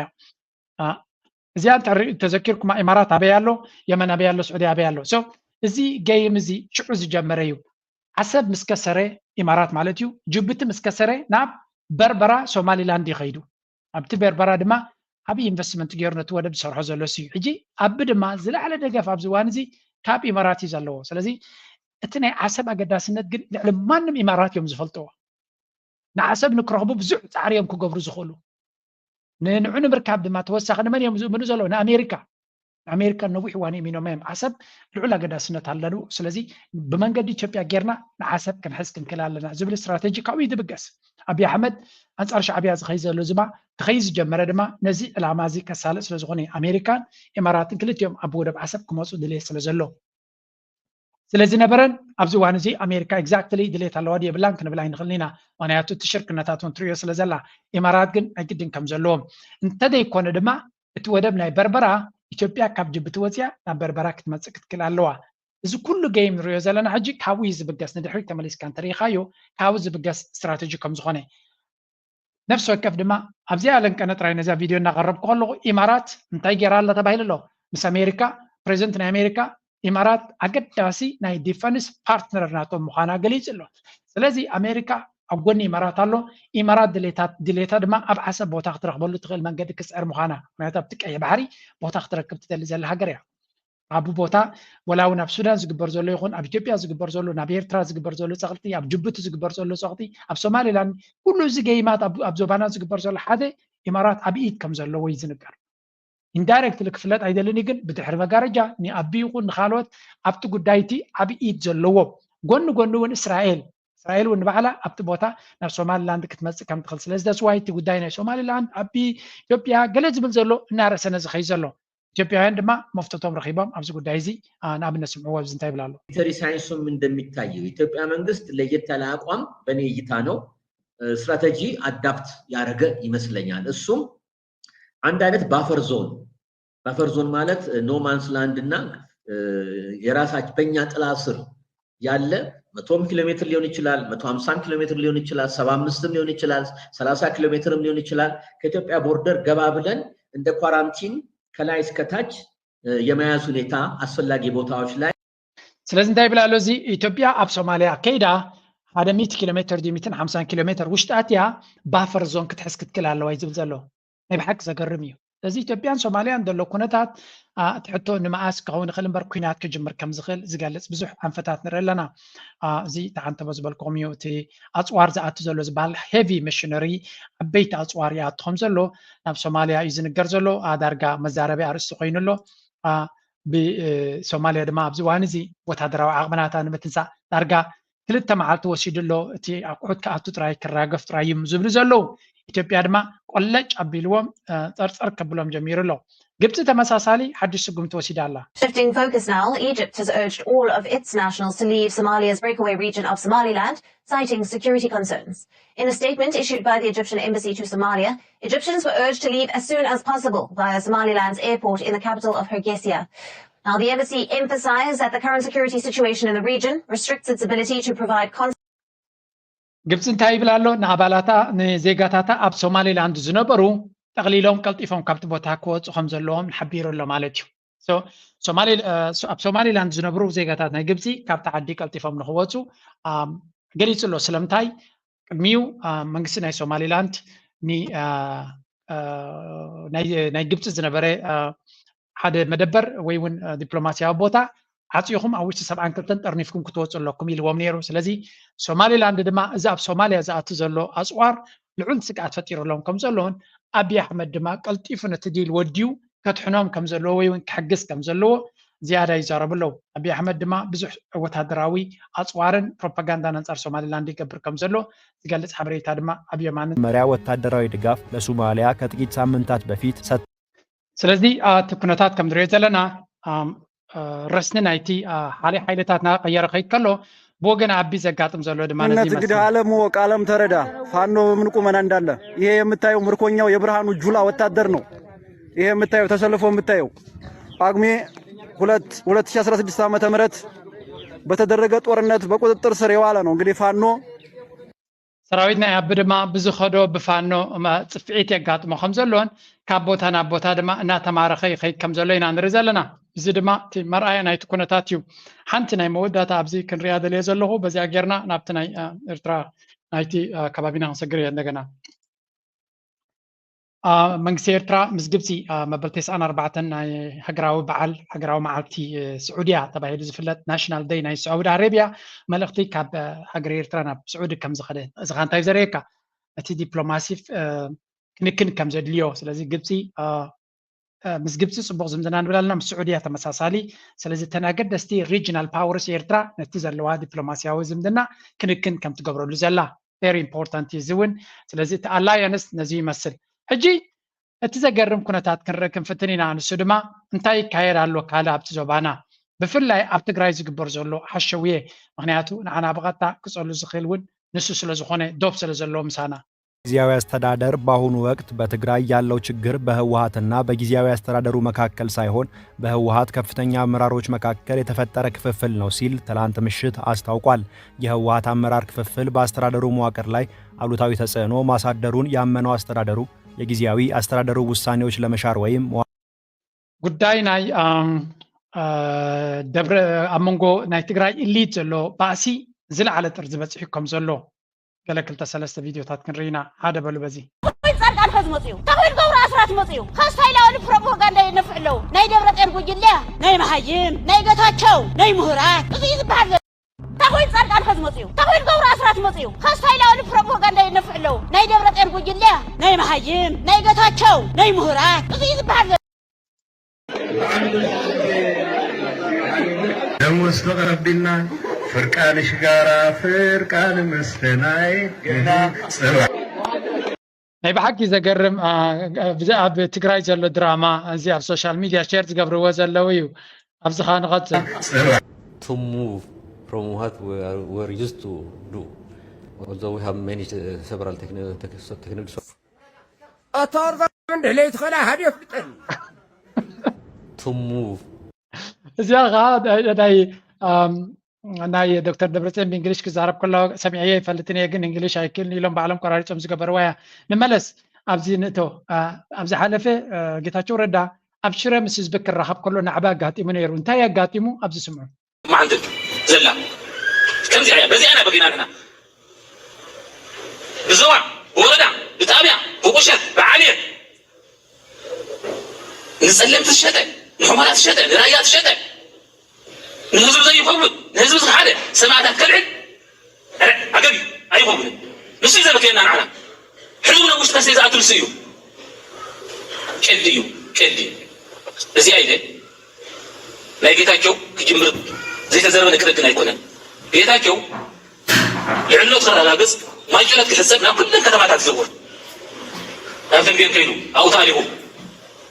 ዝሓሸ መሲልዎ ዓዲግራት ከይዱ ኣብኡ ኣይሓሸን ቦቢና ይሽር መጽዩ ትማጀለት ናይ ተደራሽ እዚ ግን ካልኦት እዮም ዝሕፀውልን ንስኻ ትሕፀወልን ተሓዚኦም ዝድሕኑ እዮም ዝድሕሉ ንስኻ ይትድሕንን መውፃልና እዩ ሰሜን ሸዋ ማለት ደሴ ሓሊፍና እናኸድና ናብ ሰሜን ሸዋ እናተጸጋዕና ድርድር ይድሊ ኢለ ማለት ድርድር የድሊ ኢለ ብሰላም ክፍታሕ ዘሎ እዚ ምስ መን ኢና ክንደራደር እናባለ ዝፍክር ነርሰብ እስመን ክንደራደር ተወዲኡ ቆይል ወላ ሓደ ሰበብ ኩቃዕና ይወልኝ ያለ ሕዚ ግን ናይ ኣነ ሰላምየ እሶም ኩናት እዮም ማለት የሚል ዝበሃል ነገር ዝፈልጦ ኢና ማለት ወላ ናብ ኣዲስ ኣበባ ወላ ተናኣቱ ዘእትው ነገር ተዝህሉ ሰበል ሓዋርያት እዩ ዘደራሽ እዚዩ ሽምላይ ሰዋዕት እዩ ዘደራሽ እዚዩ ንዓኻ ዝውክል ኣይኮነን ንዓኻ ምዝራብና ንዓኻ ምሕፃብና ደወቢልና ንዓኻ መላእኽና ዝማይቀረት እዚዩ ኣየድሕነታ ንለቐቀልና ከምዞም ልሙዓንቲ ዝመፁና ክሕፀቡ ንምእንቲ እዩ ተደራሽ ተኸልኪሉ ንምንታይ ልሙዓት ዘይተኸልከለ እዚ እዩ ተዓወት ታመስ ናይ ገታቸው ማዚያ እያ ፀላዕላዕ ዘበለት ምሳ እያ ንዕስራ 30 ሰባት ኣኼባ መንደራ ከስምዕ ን3,000 ሰብ ውፃእ እዩ ክዕቢ ዕድል ይፈጥር ካብቲ ሕማቕ ሰብኣይ ተፈላቑዕታ ክትዕቢ ዕድል ይፈጥር ማእኸላይ ኮሚቴ ክልተ መንቃልኩም ከዓ ናበይ ምኳንና ፈሊጥና እቲ ወገን ህዝቢ ዝኾነ ይኸው ንሪኦ እንታይ ኢና ንርኢ ዘለና ህወሓት ወይ እውን ናይ ትግራይ ኢሊት ናይ መወዳእታ ውድቀት ከም ዘጋጠሞም እቲ ውድቀት ድማ ኣብ ናይ ሓትሕዶም ኩናት ከም ዝተቐየረ ምክንያቱ ኣብ መንጎኦም ዘሎ ፍልልይ ከፅብብዎ ስለ ዘይከኣሉ ኣብ መንጎኦም ዘሎ ጋብ ክዓፁ ስለ ዘይከኣሉ ኣብዚ ሕጂ በፂሖሞ ዘለዎ ደረጃ በፂሖም ስለዚ ናይ ኤርትራ ድማ ከምዚ ዓይነት ሕንፍሽፍሽ ክእትውላ ኣብዚ ደንበ ተቃውሞ ዝረኣናዮ ሕንፍሽፍሽ መግለፂ ናይቲ ኣብ ውሽጦም ዝነበረ ፍልልይ ኣብኡ ይረአ ነይሩ ሎሚ ህዝቢ ኤርትራ ነቲ ጉዳይ ቅድሚኦም ተረዲቦ ናብ ውሽጢ ዓዲ ከይኣተወ እቲ ፀገም ኣብ ደገ ተፈሊጡ ኣብ ምፍዋሱ ይጓየሎ እቶም ነቲ መጋበርያ ናቱ ኮይኖም ዝነበሩ ድማ ንሳቶም ዝሓስብዎ ዝነበሩ ፖለቲካ ኣብ ኢዶም መይትዎም ገሊኦም ኣብ እስር ቤት ገሊኦም ድማ ኣብ ሕንፍሽፍሽ ኣትዮም ከም ዘለዉ ንሪኦ ኣለና ናባና ክንቅፅል ከለና ሓንቲ ቪድዮ ክበክም እያ ኣብዚኣ ለንቀነ ብዙሕ ሪኣክሽን ክግበረላ ዝሪኣ ዘለኹ እስከዚያ ንስማዕያ ወጣባ ምስ أول زجبرة يعني را إيرترا الحزب إيرترا يعقوم سامسوناي حزب إثيوبيا ديو اليوم حجي أبين له على ودنته ويا نسي إيرترا تبع هاجر يفلت اللي قبل كله عقب زبالة مرحلة يلهم تقاومتين إيرترا تقينهم ولا تقاومتين من قصة تقينهم ويكم تعم تيزبل كايو تقاومتي بهال تقينهم بوليتيكية مجمرة ربح هاجر كأ هتقدم مجمرة ربح حزب خا هتقدم ربح من قصتي يكون كان تقدم من قصتي باي ديفولت جزاء مدني زي عدنا زلوا من قصتي نايسورا من قصتي وخاف سورا دمص من قصتي ግን መንግስት ምስኮነ ማሐውራት ካላት ምስፈጠረ ግብር ምእካ ምስ ጀመረ ናብ ገዛ ደርቢ ዝቅየር ሎጂክ እዚ ግን ዕንቅፋት አጋጢሞ ኸአና መኸታት ናብቲ ሰውራው ባህሪ እዩ ተመሊሱ ህዝቢ አኪቡ ዘሎ ሃብቲ ዓቂቡ ዘለመነ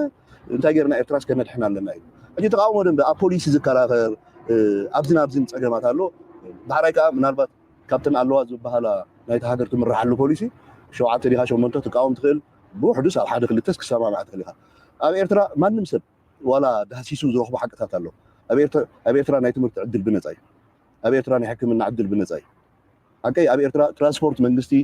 ዋላ ምስቲ ዘለዎ ሓደ ትራንስፖርት ሕጂ ክልተ ቅርሺ ዳ ናቕፋ ካብዚ ንሰንበል ካብዚ ንኡሸት ብክልተ ናቕፋ ትኸይድ ክልተ ናቕፋ ኣብዚ እንታይ ይግዝእ እንታይ ይግዛእካ ክልተ ናቕፋ ሻሂ እኳ ይግዝእ ስለዚ እዛ ማኪና እዚኣ ዋጋኣ ክንደይ እዩ ትመፅእ ከላ ንጎማ ንነዳዲ ንሰራሕተኛ ተጥፎ ንሰርቪስ ብዙሕ ነገር ኣሎ መን ይሰብስዳይ ዝገብሮ መንግስቲ ብክልተ ናቕፋ ካብ ናብ ቁሸት ካብ ናብ ጻዕዳ ክርስቲያን ንማእከል ከተማ ትመፅእ ኣውቶቡስ ብክልተ ናቕፋ ክትስራሕ ከለካ እዚ ማለት ብነፃ እዩ ስለዚ እዚ ናይ ሰራሕተኛ ናይ ጎማዶ ናይ ነታ ሓንቲ ኣውቶቡስ ዘድሊ ነገር መን ይኸፍሎ ተልካ መንግስቲ እዩ ዝኸፍሎ ስለዚ ነዚ ንምንታይ እዮም ሃይላይት ይገብርዎ ኣብ ኤርትራ ንዓይ ክመፅእ ከለኹ እዚ መድሃኒት ተማላ ኢሎም ኣነ ኣብ ገለገለ ናይ ጥዕና ጉድለት ኣለኒ እቲ ናይ ብርከይ ፀገም ኣለኒ ኣብዚኣ ንሱ ዝብላ ዘሎ ኣብ ናይ ወድ አባ ዝብላ ዘሎ ቅድሚ ሕጂ እውን ተባሂላ ነይራ እያ ስለምንታይ ኣምፅያ ዘሎ ውራይ ኢለ ኣብዚኣ ስምዕዋ To the people of Eritrea, I think my number one message, and this was consistent from, I think, the first time we ever had an interview, was I hope that the people of Eritrea would tell their stories more proactively. The lived experience that I've had for 4 years here is very different from the perception outside. There are many people who don't fully understand how I could have enjoyed my time so much in Eritrea. That lived experience it's very different. እንታይ ትብል ዘላ መልእኽትና ህዝቢ ኤርትራ እንታይ ትገድፋ መወዳታ ኢሉ ምስ ሓተታ እንታይ ትመልሳላ ቅድሚ ሕጂ እውን ኢለኩም ነይረ ሕጂ እውን ደጊመ ዝብሎ ዘለኹ ኤርትራ እቲ ዘለዋ ፅቡቕ ነገር ወይ እውን ጉዳያ ብተገዳስነት ብዕቱብነት ግዜን ፀጋታትን ኣወፍያ ፕሮሞት ክትገብሮ ክትክእል ኣላ ንዓለም ክትዛረብ ክትክእል ኣለዋ ኣብ ኤርትራ ዘሎ ሰናይ ነገር ወይ እውን ፅቡቕ ነገር ዝግበር ዘሎ ንደገ ክወፅእ ክኽእል ኣለዎ ክዕበጥ የብሉን እዚ ኸ እንታይ እዩ ኣነ ኣብዚ ዓዲ ፅቡቕ ግዜ ሕሊፈ ወይ እውን ፅቡቕ ኩነታት ሕሊፈ ክብል ከለኹ ብዙሓት ሰባት ክኣምኑን ይክእሉን እዮም ስለምንታይ እቲ ብዛዕባ ኤርትራ ኣሉታዊ ስእሊ ኣሉታዊ ዘረባ ዝዝረብ ዝያዳ ኣብ ኢንተርነትን ኣብ ደገን ንሱ ስለ ዘሎ ዝኾነ ይኹን ሰብ መጀመርያ ክረኽቦ ዝኽእል ኣሉታዊ ስእሊ ናይ ኤርትራ ስለ ዝኾነ ነዚ ንምቕያር መንግስቲ ኤርትራ ህዝቢ ኤርትራ ብዝለዓለ ተገዳስነት ነቲ ፅቡቕ ናቶም ፕሮኣክቲቭሊ ማለት ተገዲስካ ክሰርሓሉ ክትክእል ኣለካ ሃንደበትሳ ክትከይድ ከላ ዝገበረቶ ወይ ገለ ዘይኮነ ነቲ ፅቡቕ ናትካ ፕሮሞት ንምግባር ንምንታይ እየ ዘምፅኦ ዘለኹ እዚ ናብ ወጣባ ክምለስ እየ ኣብዚ ለንቀነ ዶክተር ፍቅረ የሱስ ካብ ኤርትራ ብዙሕ ስእልታት ፖስት ይገብር ኣሎ ኣብ ኤክስ ንኣብነት ኣብቲ ላዕሊ ትሪእዎ ኣለኹም ፍቅረ የሱስ እያ ትብል ኣት ፍቅረ የሱስ ኢልኩም ኣትግበርዎ ገለ ካብቲ ዝገብሮ ዘሎ ድማ ብዙሕ ሰናይ ነገር ኢኻ ትርኢ ልምዓት ኣብ መንጎ ዝግበር ከም ዘሎ ንኣብነት ኤርትራ ኣብ ኩሉ መዳይ ቀስ እናበለት ወላ ብዘገምታ እውን እንተኾነ ለውጢ ክትገብር ከም ዘላን ናብቲ ዝበለፀት ክትኮነ ትኽእል ገፃ ትኸይድ ከም ዘላን ፅሑፍ ንእሽተይ ወሲኹ ፅቡቕ ዝኾነ ናይ ህንፀት ሃገር ስእልታት ይደውፅእ ዞባና ብምሉ ናይ ውግን ናይ ዕግርግርን ዝወፅሉ ኣብ ዘሎ ብዙሕ ኣወንታዊ ስእልታት እዩ ካብ ኤርትራ ክወፅእ ንሪኦ ዘለና ንክራማቱ ዝምልከት ይኹን ንካልእ ጉዳያቱ ብዛዕባ ጥዕና ኣብ ዘውፅኦ ድማ ንኣብነት ኣብ 2000 ቅድሚ 24 ዓመት እዩ መንግስቲ ኤርትራ ከባቢ 27 ሚልዮን ናቕፋ ንጥዕና የውፅእ ነይሩ ሎሚ ኣብ ሎሚ ኮይና ክንሪኦ ከለና ካብ 550 ክሳብ 600 ሚልዮን ናቕፋ ናብ ጥዕና ወፃኢታት ናይ ጥዕና ከም ዘውፅእ ዘሎ ስለዚ ንጥዕና ዜጋታቱ ገለ ካብቲ ዝለዓለ ወፃኢታት ዝገብረሉ ምዃኑ እዩ ዝገልፅ ዘሎ ብዙሕ ከምዚ ድማ እዩ ፖስት ዝገብር ክንሪኦ ኢና ሓደ ክልተ كل جزيتي ألوتاوي حشوية كستقم زخونة زبل زربادي كونس كينو كن كيت كن كلا لنا so many positive things أبعدنا زوجبر زلو ولا ونعشد مثلنا يكونوا صبغ زخونة أبنا تابزون تي زخونة سبنا دحرك كن فيها بلان أب كل بوتات زلو يرتراوي الدلات كركب على نبله كم زعين السلطات كتر خلها تسفايز بكا سبدما أمودتا بتسفايز نبر كمبون حيل بحرنا يرترا نتي أبز حلفه لكنيات أبقى بحري تهري مع زنبرة مركب حوت زهرما نداد كفاس سقلي تبهال زنبرة نايروبا فلويد الأخ مس نايرترا حيل بحر خوينو نتا مركب كم زوزع زبهال زربالو سلازي إيرترا دما موجوس كم زرخبات يزن جرزلو أقاطع مت أرتيكل كرغباي قالكم كن كمو زتنبه زرباون إيرترا دما كل جزية جماعم بحرناتا إن خالود كتحقوسي لازم يكون صروي جماعم كله عبيد عرفت تجبر إن حرق التسلسل جزء حيل بحرنا يرترا كساك ندي واقع خمس خفلولو زقوني يكون جحاف أو خي جحاف كاب صورة جميلة كسابلومي نتجمع بحرنا يرترا بفلوي كم زكاتلون مسكالو تاب تكباب زلو كوادر كل دما صروي جماعم كم زلو يرترا يزنجر زي نزون highlights جبر سلطات كوت خلنا ريالنا سلزي كمان تزبنا زجلت strengths and beauty and diversity حيلن باغن أبت بزحنتنا نزبنا بزحنت تنصبارق استفل عليه قصاتنا إيرترا إيو بوستس جبر أنا دم حركة بتدسب لأن كفالناتو نسيو سلزي again and again كم زعين السلطات كبير ترى وصخلو كم زي مبزحت جزي أب كتماز وز أب كباب جودنا حرندنا برا السلطات راي كم بوست مكبار صبغن ديجن أب إيرترا نازوركا بوجن إيرترا زجبر زلو هنت أتهجر نخد جبر زجبر زلا كل درجة سعرنا يتمنسي سعرنا يتزبي زرايل زلو بوتات سلطات كتر خلقة تسفاهي بكا ناي هوب دما موراب كمزي اجريسيف لك سرحلو نسئلت راي كونه نهنص اتحجر ناب حرشا زغبر زلو بروجكت نلم عاد زغبر زلو كنتات نابنت على قدر زعب على قدر سلطات بزو غزي كاين خلينا سلازي على قدر حدا كابتن مصوبنا ايرترايو قلوج على قدر ام حجر زي كاش باركا كباب شامبكو كركبت بال لمع مريتنا ايرترا ويزلو مبزحتك زي لمعات حنابتي كباب سمراز وسلطات راينا نرجل لمعاتنا ايرترا أبت مسؤولنا إيرترا زبال كاش باركا يزلو كاوز وسلطاتون كم زنري زلنا بوسي جبريو أنا دما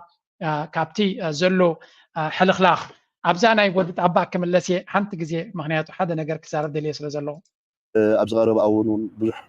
جي مدهانيت أريكا أنا حقفها كيفية كم زي موبايل فارماسيات كوا خمس اللي كانوا مدهانيت دي كذا ناس إنكم دخلت سلسة عوالو استجبر سورة دمسأيو ناس إنك إعتراض بها يلن إعتراض بها هجر يلن شو هاو كان أنا إعتراض يلن تيمنسي إعتراض تقول له صار حلني إعتراض هو جزايا إعتراض سلالية إعتراض ناتي هدمو جزايا تتأمل خذوت كلا تمركز قبر العدية فلت كخيد ما مركز مالته بزي جزايا عديو ثم يتمسي قبر له تتأمي بزي جودنا خيدها وني لبل علو تلنا سريح دبل علو عديو عدي إذا عدي يلن تيلون نسكت له قال سكلالن إذا مالت من جستي إعتراض مدقاف وين قدف مدقاف قال يكون ده هاجر زي أخذ تنبر أبوين عايد قدف اللي جزاله أديز قدف اللي جزاله إذا جزازي عم سدراي تبع يسد إثمان إسي إذا هاجر ناس عم صوتت كلنا تثبيت نيرنا 3 عامات ملو أواجات خفيلو بقى هاجر مزيا دليت عين مس كاب زخ دلي حيزو خيب بزح كم زنا يقوان النت نجار ينورون البوليس يدق تخينو بوليس قوم لمن تاي فولت فايندرز غون نا هانت كفال نيرا بزعبا منسيات زقاتمهم زلو تبل قدم كلن تنزربات صبوتياتا انترفيو كيتكم سمعوها بزعبا وطابا حدا انتي تريو يرلغو انت تسكاب كن تبقيسو انت تسكاب حلو فكر انتنا يولك عوص اقامات زيوم سبات زياتهم وطابا انت يجرو تاي قبرن تقوداينا منقست بعلو اللو نسوك كاتولي يخل وطابا قن نوح تمكرو أبزدن بتقامو زنبرويو زد ما بزح ودلتات ويو حقافات تريو اللي تخلي خاقن نتي أبتدن بتقامو زقبر حقوز قوز يخون بزح تنقلاتن شرحن قرحن بقربا كفلطة زغل بعمقوت كفلطة زغل أبزرباتات ناتو كتريو تخلي خا زي نابي إرترا نابتزم الكتم أكالات أي فلط وانيرو ما يكونن جنت وساخي براكتيكال زغون حبريتاك متسخلو ناما نسيات إرترا كسقر كله سناي نقر كوين يسمع عناني نسألا يخاكو بسفل عليه من قد يخاف فلطة زلكا ناي تقارو سدليا منسي إرترا كاب جنبارا دي كاب قالك متسخلو ناي نوع ساعتات يوم ترفيوز قبرو لنيرم إكزاكتل انتا كم زلو كمزمزوانة تبقوتات ناتو كل كوز زوي فتنو نيرم سلازي لك كم دما تيرترا كم زيوم أبدأ بتقامو زنبرو ويون أبتقامو نوح سجبرنا نحنا نفلت له نيرتراوين من مغال تجبر زنبر سلا نفلت اتقانزا تنساتهم كندي يسبقون علبو أبيرترا فتح ديمقراطية كما تقولك على سنيرو اتهم مسوزك على سوزنبرو جن إيرترا نكيتهلون ربح زلهم إيرترا مش إثيوبيا نخطر نف دليل زلهم جن بلا علوة يوم كزار بقولوا نسب جن كم زي إثيوبيا ويا نحنا فقركم من عند اللي حد نتكم من عند اللي قال زبلوا جن كل جزء هلا وانا إيرترا سكاز سمعهم نيرترا أرني فهم ترى حلف لهم زخل كوين سمعهم كم عينة الجندة زلهم كاسل زلهم نتزل الناس أجمع نزيا بتتجاجا مع مشارك مالو جنرال سبحات يلواي أبي إيرترا زلوا أجمع تجازا إيرترا كسب زلا وش تأوج داتا كسيل كاك في التعزغليو نابنت إيرترا كابت جدا تتعلي مجمريا إذا كوني يجباك قدامنا معناته تجدا نتسبي حدا جايرو لسلو زلو سخونة نجار دليتون خي جبر دقة خيدو كم دليتو خي جز كاب دقة بقربا خمس كم زي كل سلازي بس الجدا أنت تلاقي تهجر ما بتسبونا كركت كي تخليها إلا كنا عم كن كلا لنا نهجر هنس أدفعنا كل زيجا أبركتو إذا حتى I hope كم زنا بالوقت أبات يوم مزلو كم دما بزحت من سياتناتو مسز بومن مسحجرومن وهدتنا غفترو تم تريفنا زلناون معلتنا ساعتنا نحلينا آتينا مسز بنا بتينا فوقتنا خنوت بتدما تانيشتي أبركتو خنجبران خلون خنجبر أب كل مداي مالتي نفسه كف دما نبي إيرتراك خيط كلنا بعلو نتكوت أبا مبربار ترالو وتوريزم سلزغنة نفسه كف إيرتراون عندك تخلو أكل لايتي كوت أبا يزخون زلو أبركتونا تدما أبي خون سلزي أبقال من قدو كنا أبا فلالا يزخونه يكون حشوية كم نجبر نبتز عبي يسألي كم يركع من سينان نركب حدنا نتهاجرت ما كم يجرنا أنا بتزمس ولدون السجاجرو كم تنا أنا نبلنا كن كي تساجبر نايلو مارستي أبز كودي قربنا ويحتنا لا تا فيديو أبزنا حشوية نايزوبانا نوحنا سلزولا بتنا وش تعدي قرب جزية حترنا لجن أبز كودي لايك مقبار سبورت مقبار